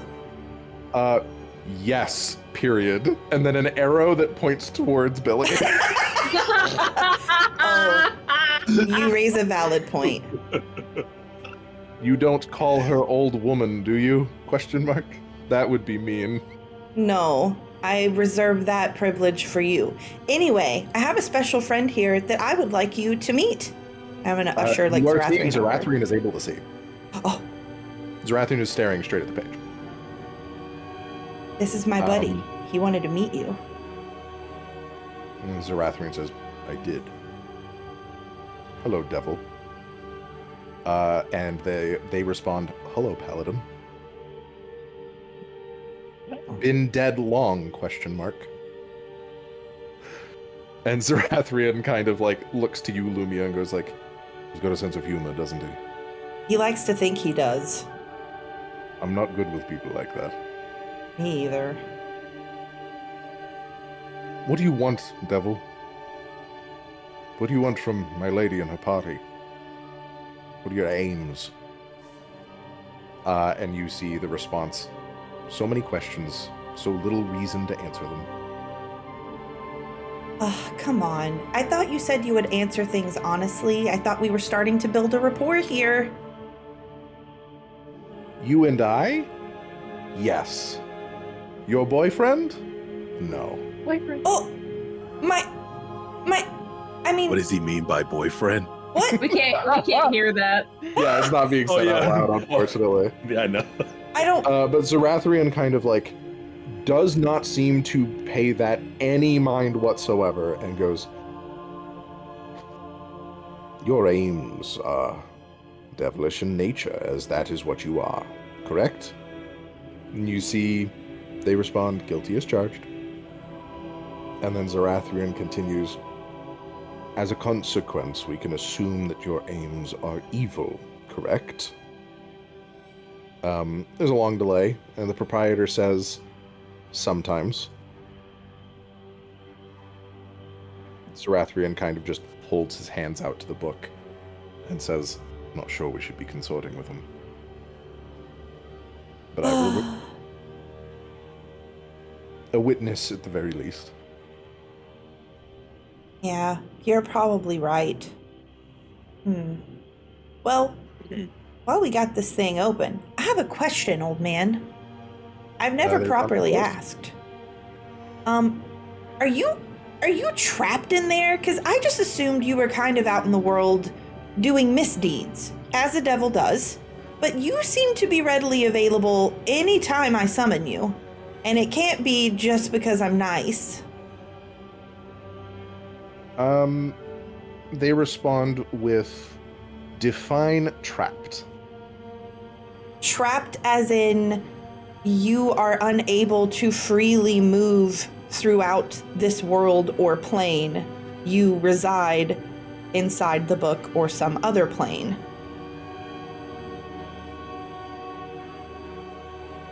Corporeality is not something I'm good at. So I wouldn't necessarily say I'm trapped here in the traditional sense. Xirathrian kind of furrows his brow and goes, what? What do you mean? What are you talking about, devil? Speak plainly.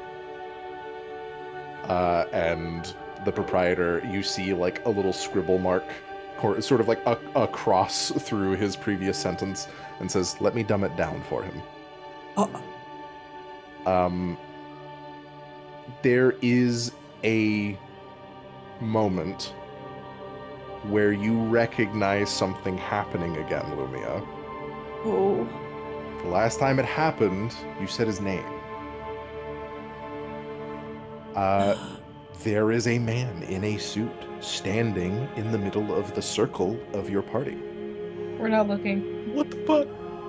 Billy, Caius, Harvey, Mogs, Webigail, and Xirathrian have stopped moving. You look to see that the wind isn't blowing. You look to see that the rain isn't falling. The clouds aren't moving. And the proprietor is standing and holding a pipe.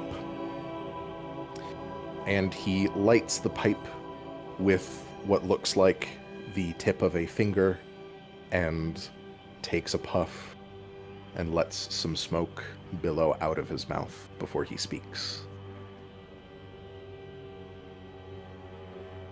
Let's go ahead and set some things straight here, Lumia. You want answers from me. You want information, yes? Yes. I am a businessman and I trade information. Did he always have a southern accent? Yes. Oh, I thought it was British. I trade information for other things. I'm a broker of sorts. Now, you are most certainly welcome to do dealings with me, Lumia. In fact, I relish the opportunity to do so. However, you must offer me something in return. We must strike a deal. All right? That's the catch. Information for a bargain. Understood. Also, do you think when you make your appearances they could be a tad less dramatic? Lumia gestures at all of the people frozen in place. He smokes and then billows like a couple of rings of smoke out of his mouth and says, "You're more than welcome to allow them to attune to that there book. I'm certain that they would have the same experience. I'm not really in control of the manner in which I arrive here." Weird comment from a deity, but I suppose not all deities have equal power, do they? You are absolutely correct. Now, I'll go ahead and scurry back on into that there book. But remember, the deal is always on the table, Lumia. A deal for what? What is it that you're actually looking for? Tilts his head.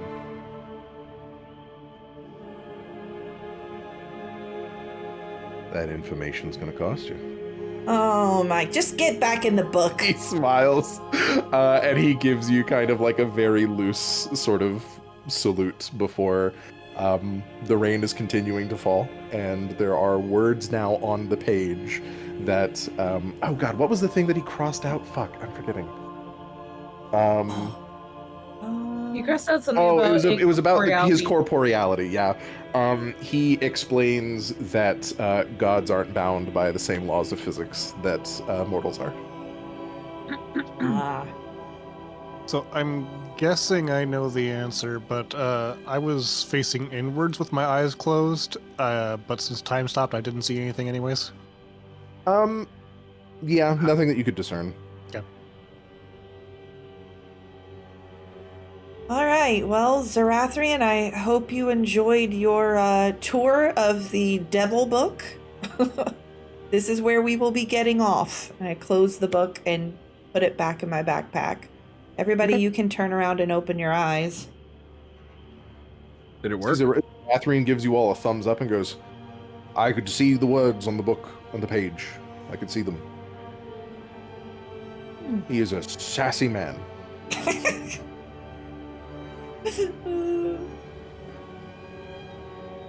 Yeah, so there's your book update, Caius.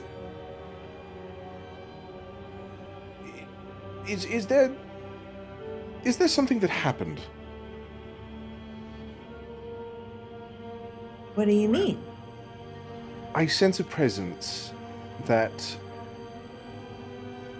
he sort of sniffs as if he can smell something. And he goes, I smell brimstone.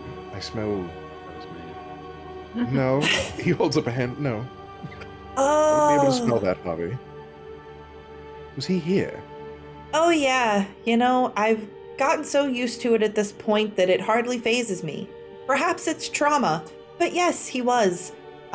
One of his many fun dramatic things that he likes to do is when he comes out of the book, he likes to stop time and space and everything in it to speak. So you guys were just kind of frozen. Widens That's his really eyes. scary. He goes, he has that capability? He is a Maybe- deity. Maybe it's just for you? I don't know. No. He actually told me plainly that the same would happen if anyone attuned to the book. Oh. Perhaps I'm others sure it's not though. Perhaps we should give your companions opportunities to converse with this individual. They might get more information from him. He seems rather keen on Billy. Why is that? You're old. Yeah, but I've been telling everybody that. He nods. Yeah? And as far as you're concerned, Lumia, he's a broker of information, and he was not in the deific seat when Billy was alive. So Billy might have information that he can purchase.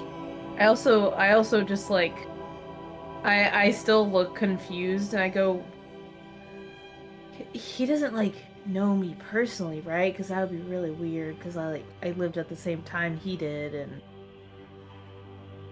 I don't You guys know. Or is couldn't. this You guys somebody- couldn't. is this You guys someone couldn't else? see it, but I wiggled my eyebrows when she said that. is this someone else? I don't know that he knew you personally, but the last time we spoke, he did mention that you were alive and that you predated even him. So the only thing What? that I would say is if you do choose to attune to the book, he will request information in exchange for information. He deals in bargains. So he's different from the devil. Other. You're interpreting from this, Lumia, that when Billy was alive, the proprietor wasn't the devil, and that whoever came Ah. before is who Billy is aware of. This is more recent history, Billy. So the proprietor's deal is that he unseated the king of the underworld by making a bargain. And as per our last conversation, it is a bargain that could be repeated. So he won't actually share what it was, but this is a different person, probably, than the deity that preceded him. Oh, okay. This is also confusing. I don't understand it. The last thing Xirathrian shakes his head and goes, "I'm right there with you." I only heard the both of you talking to yourselves. Oh, sorry. Perhaps I could try reading it out loud next time. I'm not sure if he would take kindly to that, though. It seems sort of like the information is the important part, not necessarily his presence. Yeah, good point. Well, I mean, he seemed fine with me having it. He knew I was a paladin somehow. I'm not entirely sure how. Looks down at himself being a golden, gleaming spirit. He's a little himbo! Oh, you all know I could just be a knight that happens to be a ghost. You don't know. You guys, so for context, spirits aren't golden. That's not. That happens when you are like fully suffused with holy magic. He's a himbo. Oh my god. Oh, well. At the end of the day, I guess that does answer the question about what's been going on with that on that end. It only raised more questions, but I don't suppose, Lumia, that you would be comfortable with announcing to at least one party member that you're going to be investigating the book in the future. When you investigate it, just in case the proprietor decides to pull some sort of tricksy nonsense and pull you from this plane of existence. He can stop time, I'm sure he could do that. Sure? if Just anything, A if buddy anything, system. I was going to say, if anything, I would feel more comfortable with you being there, since you're literally the only other one who can look at it while she's reading it. I want you to think about this for a moment, Caius. If she is taken to another plane of existence, where do you think I will be? Exactly. Ah, So it'd be helpful for another individual who perhaps is a little more corporeal than I, to be privy to this information, to be aware, so that way if something would happen to my lady here, that you could all come to her rescue. Yeah. Yeah. Although, truth be told, I'm certain that we could probably handle come get me. ourselves wherever he puts us. I don't know how much help you'll be if you're frozen, but I will certainly let everyone know. The only thing I can't control is that the book does sometimes have a mind of its own, as you have well witnessed. That So, it literally just popped out of your bag. yeah, I can't really give notice for that. It tends to do that sometimes. Does he do it? It's the book, actually. It seems like he doesn't seem to have any control over the book. The book kind of has a mind of its own. But why is it the Book of Minor Deities? That's the thing I don't understand. They're, on a very technical sense, minor deities are deities like, oh god, what was the one? Hold on, this is me, the DM, struggling. Oh fuck, what was it called? Do you want to ask me? I might remember. Yeah, the one that's about like karmic justice, the one that's actually in Zalam, there's a temple to them. That Suo. says the Bibble. The Bibble. Oh wait, no, not there's the Church of Suo, and then there was the other one. The order. The host of malicious intent. Yeah. Oh, yeah. He sort of like remarks, and he's like, a minor deity would be something like the host. The host is a deific figure in title only. That's a minor deity. Major sort of primary deities are definitely deities like Suo and Aurelio, but a minor deity being the devil of the underworld, the king of the underworld, that's not true. No, I mean, he's kind of a loser. He does. Well, he doesn't have like a name. He has a title. Do you Ooh. think this is all a front? Front for what? The bag. How, if he's such a Motherfucker. powerful deity, why is he trapped inside of a book that's for minor deities? He really did not explain what he meant when he said that he wasn't technically trapped in the book, did he? No, I don't know that he's necessarily trapped. It seems like he can apparate when we call for him, which is interesting. I don't know that trapped is the right word, but he is kind of a captive audience.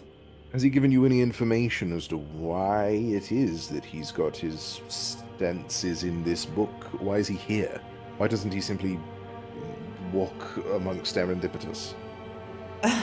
The only thing that I know is that he thinks it's quote unquote nice here, but I don't really understand much more than that. Again, he barters in information, and so far, I do find that to be a dangerous proposition, so I haven't actually traded him any information. You say he says it's nice here. Xirathrian kind of looks around and then goes like, yeah. But also, as a note, he is primarily a person who likes to deal in information. But he just deals and deals. He will trade items. He will trade people. He will trade thoughts. He will trade memories. He will trade anything. Literally, if it can be conceptualized, he can deal in it. Trading people is that's crazy. That's crazy. Yeah, that's wild for real. Yep. He can, if you want to trade in the future, he can do that. If you want to trade in the past, he can do that too. What? Oh. The deific ability that the proprietor possesses is the ability to make deals. Concepts included in the possibilities for his dealings. He can deal in time. Oh, so like we could. Oh God, it's a terrifying prospect. Or like I could trade off a year of my life in exchange for something. Absolutely. Oh. And he'd probably take that deal in a heartbeat. That's a dangerous game. I don't like where this is going. On the inverse, if you had information or things that he wanted, you could gain a year of your life. You could get an extra year. I will say, the last time I spoke to him, I did ask if he had any information about a Crown of Brambles because I remembered Harvey talking about it. And he did say that he had some information that he would be willing to bargain for, but he could not guarantee how helpful it would actually be. I would say that might represent a good last resort since we're early in information finding, but just sharing. That is true. There are other individuals that Harvey mentioned that might be linked to this as well. Who are we searching for? What's our main goal right now? To blow up and act like we don't know nobody. Oh, and at the moment we're looking for the Necro Bloom. Right, yes, the Necrobloom, short term. But I'm more talking big picture. Oh. I feel like that's more I have a something Harvey prophecy. thinks. That. Yeah, the thing that I take out the sheet. I'm not like the proprietor. I'm not privy to information unless I'm here. I don't just spontaneously know the things you talk about. No, I was talking to Caius because Caius also asked like what prophecy. Oh, okay.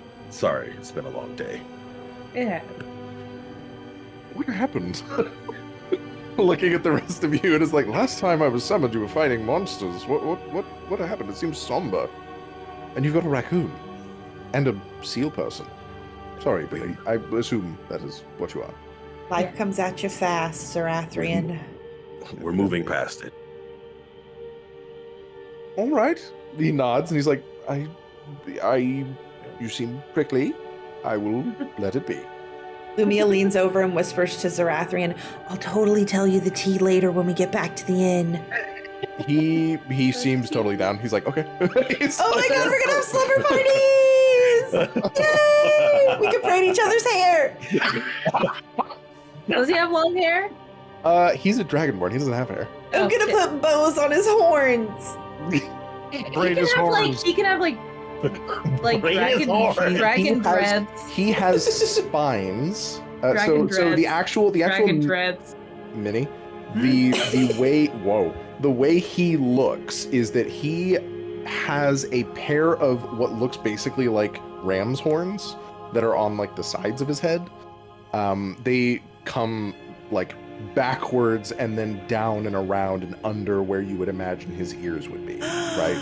He's beautiful. And then he's got spines that come. It's a basic. It's more like a fin, really, that comes from the like top back of his head down into his armor that you can't really see beyond that. But he has like this almost like a dorsal fin. Not dorsal fin. It's just like a long sort of webbed fin that comes all the way down his back, and then he's got those horns.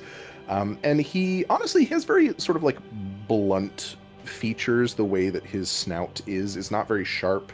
In most places, it is not bulbous necessarily, but like It is definitely not the sort of sharp, angular features that are traditional in Dragonborn that you see in a lot of media. He has a lot more of a rounded face. Oh. He does have a snout. It does come out, but the actual features of the snout itself, it looks a lot more like what you would, I would say, almost dog-like in some way. But it is very obviously a Dragonborn. It's just not sharp and pointy like a normal Dragonborn. He's All right, a handsome artists in fellow, chat. isn't he? All right, artists in chat. You got that? Fan art now. I will say one of the only other things that is noteworthy is the fact that most Dragonborn have super sunken and small eyes. His eyes are actually bigger. It could very literally just be a minor fact of evolution. Dragons evolve a lot faster than humans. Oh. He's That's got part of big the old reason why cow they're eyes. Dominant species for a very long time. But yeah. So you guys are continuing on your way to the Necrobloom. Correct. Yeah. Is there I anything feel- else that you guys want to do on your way there? No, but I'm so tired. Yeah, we're gonna. Sorry. I'm letting you guys know now that we're gonna wind down once you guys arrive on the scene. I like that we're Um, doing RP stuff. It makes me feel good. Me too. Yeah. Yeah, me too. I'm glad we got Feels an opportunity good. to. We got some phenomenal explanation and even more questions regarding Mogs' past and the power of a promise that was apparently significant enough to burn the arm of a wizard of the Arlinian Council. So whatever type of promise was made, it is apparently significant enough to Mogs to be powerful enough to stop a 6th level Dispel Magic. Which is, as a note, significant. That is powerful. So there's more information there. There's more things that could be gleaned from that. And then on top of that, we also had kind of a sort of understanding that was reached with Uthwain. You guys realized Uthwain is fine and is in fact not really that upset about losing 3,000 gold of merchandise because he kind of despises his brother and he wasn't going to get that money anyways. So he's okay with parting ways with at least one of these to spite his brother, who didn't even pay him a visit. But now, What? Fuck that guy, dude. yeah, guys, you guys come to the area of the map that was circled by Mrs. Gimty Loxland. And we have a map transition to do. Ooh, we can see Ooh. a map. You That's might exciting. not be as happy for that when you see the map. No, What do you- I'm what do you so mean by that? excited. So excited. I mean exactly what I say. Oh my god. I'm going to spawn. You know what? Here's what I'm going to do. I'm not going to put your guys' characters on the map yet. I'm just going to pull you guys to the map so that way you can see what you're dealing with. Enjoy. Oh, it's a swamp! Yes. Look at the mushrooms! So, I'm going to let you guys know right now that there are some mechanics that are going to be at work during this encounter. Oh, And this God. is not the only encounter that exists for the Necrobloom quest. This is one of at least 2, potentially 3. All of the places that you see mushrooms and the little green crystals, they will Little apply green- a status effect if you walk over them. Okay. If you end your turn in them, or I'm fairly certain it's just if you end your turn or walk into them for the first time in a turn or whatever. It can only be I'm actually not sure how many times it can be applied to you. Give me a sec. I have a document for this. What about the water? I mean, it's stinky, but you can wade through it. Stinky. It looks very stinky, actually. Stinky Yeah, water. like green plumes. It reminds me of home. I want to ask a question cool, about cool, these cool, cool, cool. trees. So there is a new status condition called the Necrobloom that you guys are going to have to endure here. A creature suffering from Necrobloom endures the following conditions based on a number of stacks that they currently have. At the end of a creature's turn, they can attempt a Constitution saving throw, reducing the number of stacks by 1 on a success, or by 2 on a success of 5 or more. If you have 1 to 2 stacks of Necrobloom, at the end of your turn, you will take a D4 necrotic or acid damage plus 1 per stack of Necrobloom. On a 3 or 4, as above, but you are also considered poisoned, which gives you disadvantage on attack rolls and skill checks. And on a 5 or higher, as above, but the creature cannot take reactions and must roll a DC 11 flat check at the beginning of each of its turns. On a failed check, you must end your turn immediately. Okay. Can I ask a question? Walk. Yeah, of course. What determines whether or not it's necrotic or acid damage? Me. You fucker! Because I have necrotic resistance. I'm like, finally, I can use my resistance. I will let it do necrotic to you sometimes, and I will have it do acid to you other times. You will be able to use your resistance. There's a philosophy for DMing that I really, really love that is called shoot your monks. Shoot the monks! The reason it's called shoot your monks is because monks have an ability called deflect missiles where they can catch an arrow and then throw it back at the attacker, and it's sick as fuck. But DMs know that monks have that ability, so sometimes DMs won't shoot the monk. But that defeats the purpose of the ability. Shoot the fucking monk so that the monk can grab a bullet out of the air and flick it back in that guy's face. So yeah, I'm gonna shoot my monks. I'm gonna do necrotic damage to you. You're not gonna be happy about it though. Okay, if you take damage from the Necrobloom, if you are at like 5 stacks of Necrobloom, you're taking a D4 plus 5 damage, which even when reduced is going to start adding up pretty quickly. Remember, you can only reduce 2 stacks at maximum. And it is not an easy Constitution saving throw because it is a Constitution save you have to make at the end of every one of your turns. This is actually really scary. I wasn't expecting going to go find a flower to be. It's called the Necrobloom. I mean, true.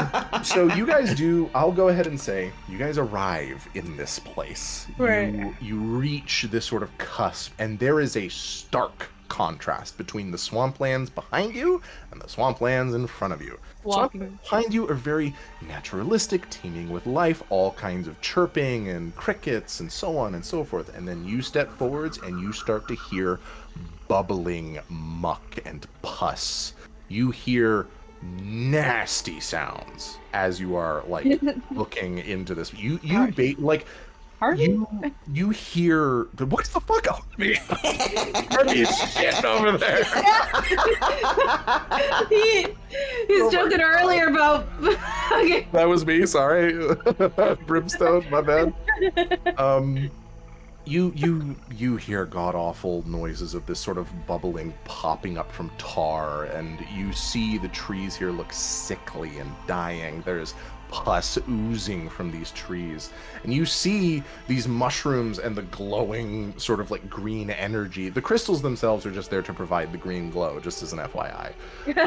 You see the sort of like fungal infection that is the Necrobloom having overtaken this part of the swamplands. And in the center of this place, where you can see, if you see my light here, this little like rock formation with a bunch of brambles and shit sticking out of it, in the center of the map, there are whipping vines that are cracking out in every which direction, and as it cracks out, you watch spores being released at the end of these vines that cast out more of these infectious mushroom spores into other areas of the forest. And you're seeing these vines are able to burrow into the ground and sprout up wherever they wish in the vicinity of this area. They are spreading their spores as far as they can possibly reach. In Guys, fact, I think we have to kill this thing. this is purely flavor, not mechanical. There is a vine that reaches close enough to you guys to snap towards you and cast some of these spores over your heads. You see the swamplands behind you almost instantaneously starting to take on the appearance of the swamplands in front of you. You see one of the trees that is nearby, there starts to be this necrotic energy that crawls up it, almost like it's like literally you see these vines coming up like hands trying to grip into the bark of the tree. And you can see, similarly instantaneously, leaves from the tree start to fall off. The bark splits open, and you see this black muck start to creep out of it and My God. come onto the ground. The necrobloom is a fucking problem, but we will get to that next session. Yay! You guys have a lot to look forward to. Good Lord. So I will let you guys know that there are at least 2 combats that are happening. So be prepared for that. Oh, At least 2. At least 2. 2 like in a row, consecutive. I mean, it depends. You guys could try and squeeze in a rest between the 2, but it's not going to be a long rest, so keep that in mind. Okay, well, Boy. some kind of rest is better than no rest. If you have the time to squeeze it out, because remember, you are monster hunters for all intents and purposes. You guys are hunting a monster right now. You don't know if the thing you're looking at is the monster in question. Could be that monster tries to run. And I will tell you that if the monster that is causing the necrobloom to be a problem manages to escape, that is not considered a success. That is considered a failure. You'll still get a partial reward for the effort, but you will not get the reward that was promised. Which is 250 gold and 3 health potions. They should have gave us the health potions up front with this necrotic shit. Yeah. What if it's like a couple of these guys? I still God, have 1 antitoxin, I still have one. I think we all bought one, right? and then Harvey used theirs on. Oh, he got his back. Harvey used theirs, but then a rogue halfling showed up immediately and gave one to him. Right, that's fucking. Are those Borderlands 3 mushrooms? Yeah. Oh my god, I have one. Oh my God. This map is sick. It is. really Literally. I see what you did there. Oh, shit.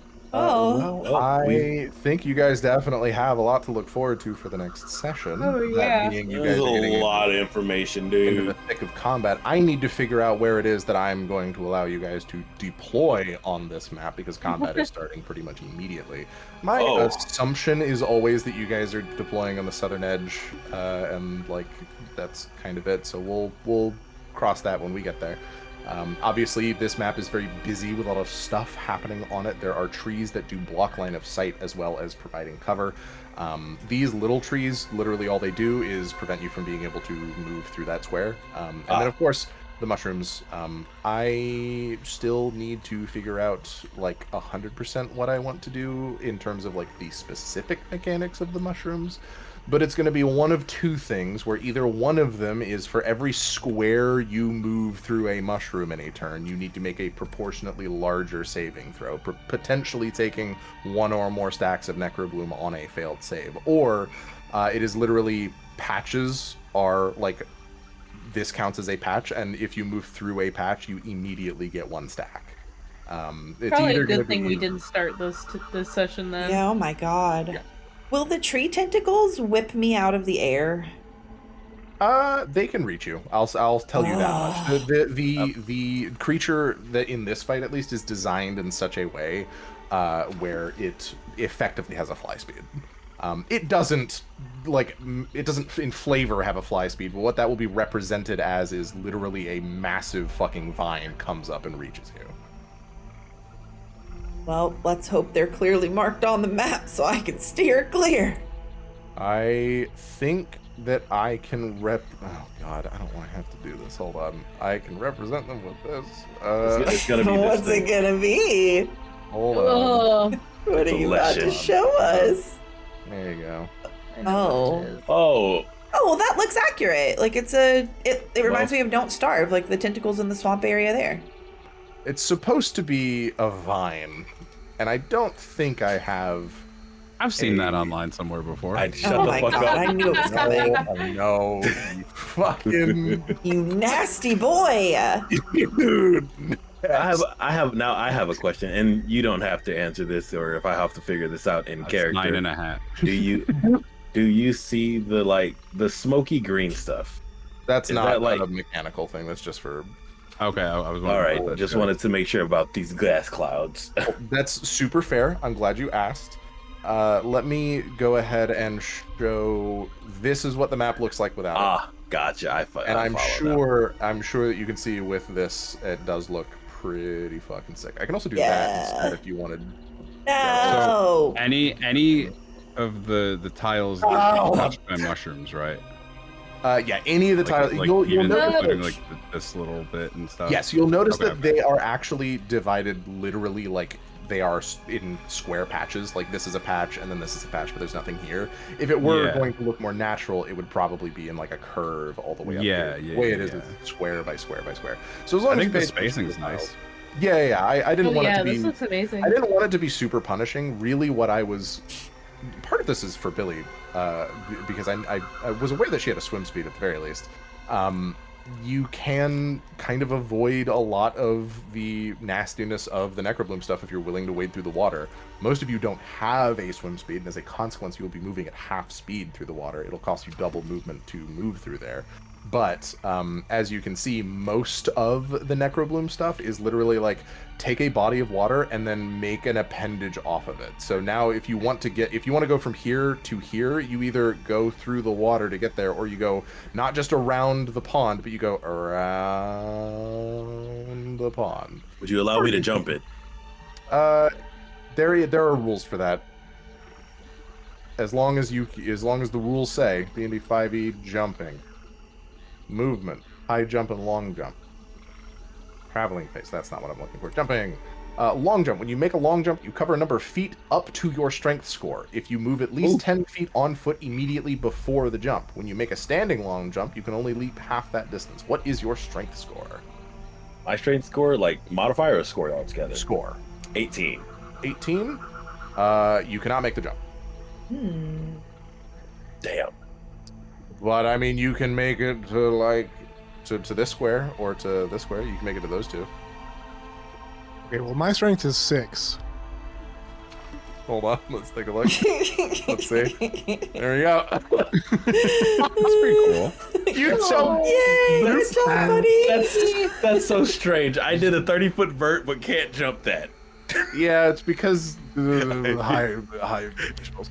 And again, It's fine. so like consider this and consider this moving forwards.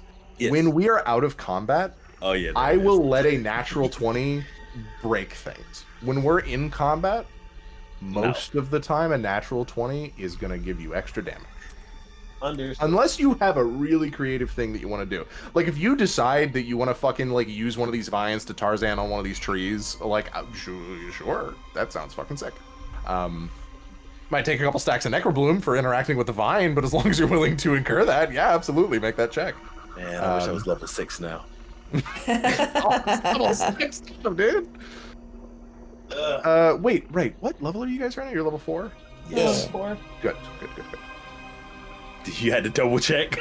I have to make sure you guys weren't at your first power spike, because otherwise I need to modify the mechanics of this. Because doing a D4 plus X, where X is the stacks of Necrobloom, is like, it sounds super threatening, but realistically you have to get the stacks of Necrobloom first in order to start incurring that damage, and it gets proportionately more dangerous the more stacks of Necrobloom you have.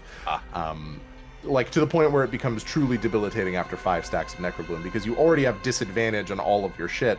If you then also fail your saving throw at the start of your turn, you just end your turn. You just can't take your turn. And imagine for a moment that you ended your turn inside a thing of Necrobloom. You're now standing there in the Necrobloom with stacks of Necrobloom. You could, theoretically, in this fight, if you guys ever end your turn inside Necrobloom, you could be killed.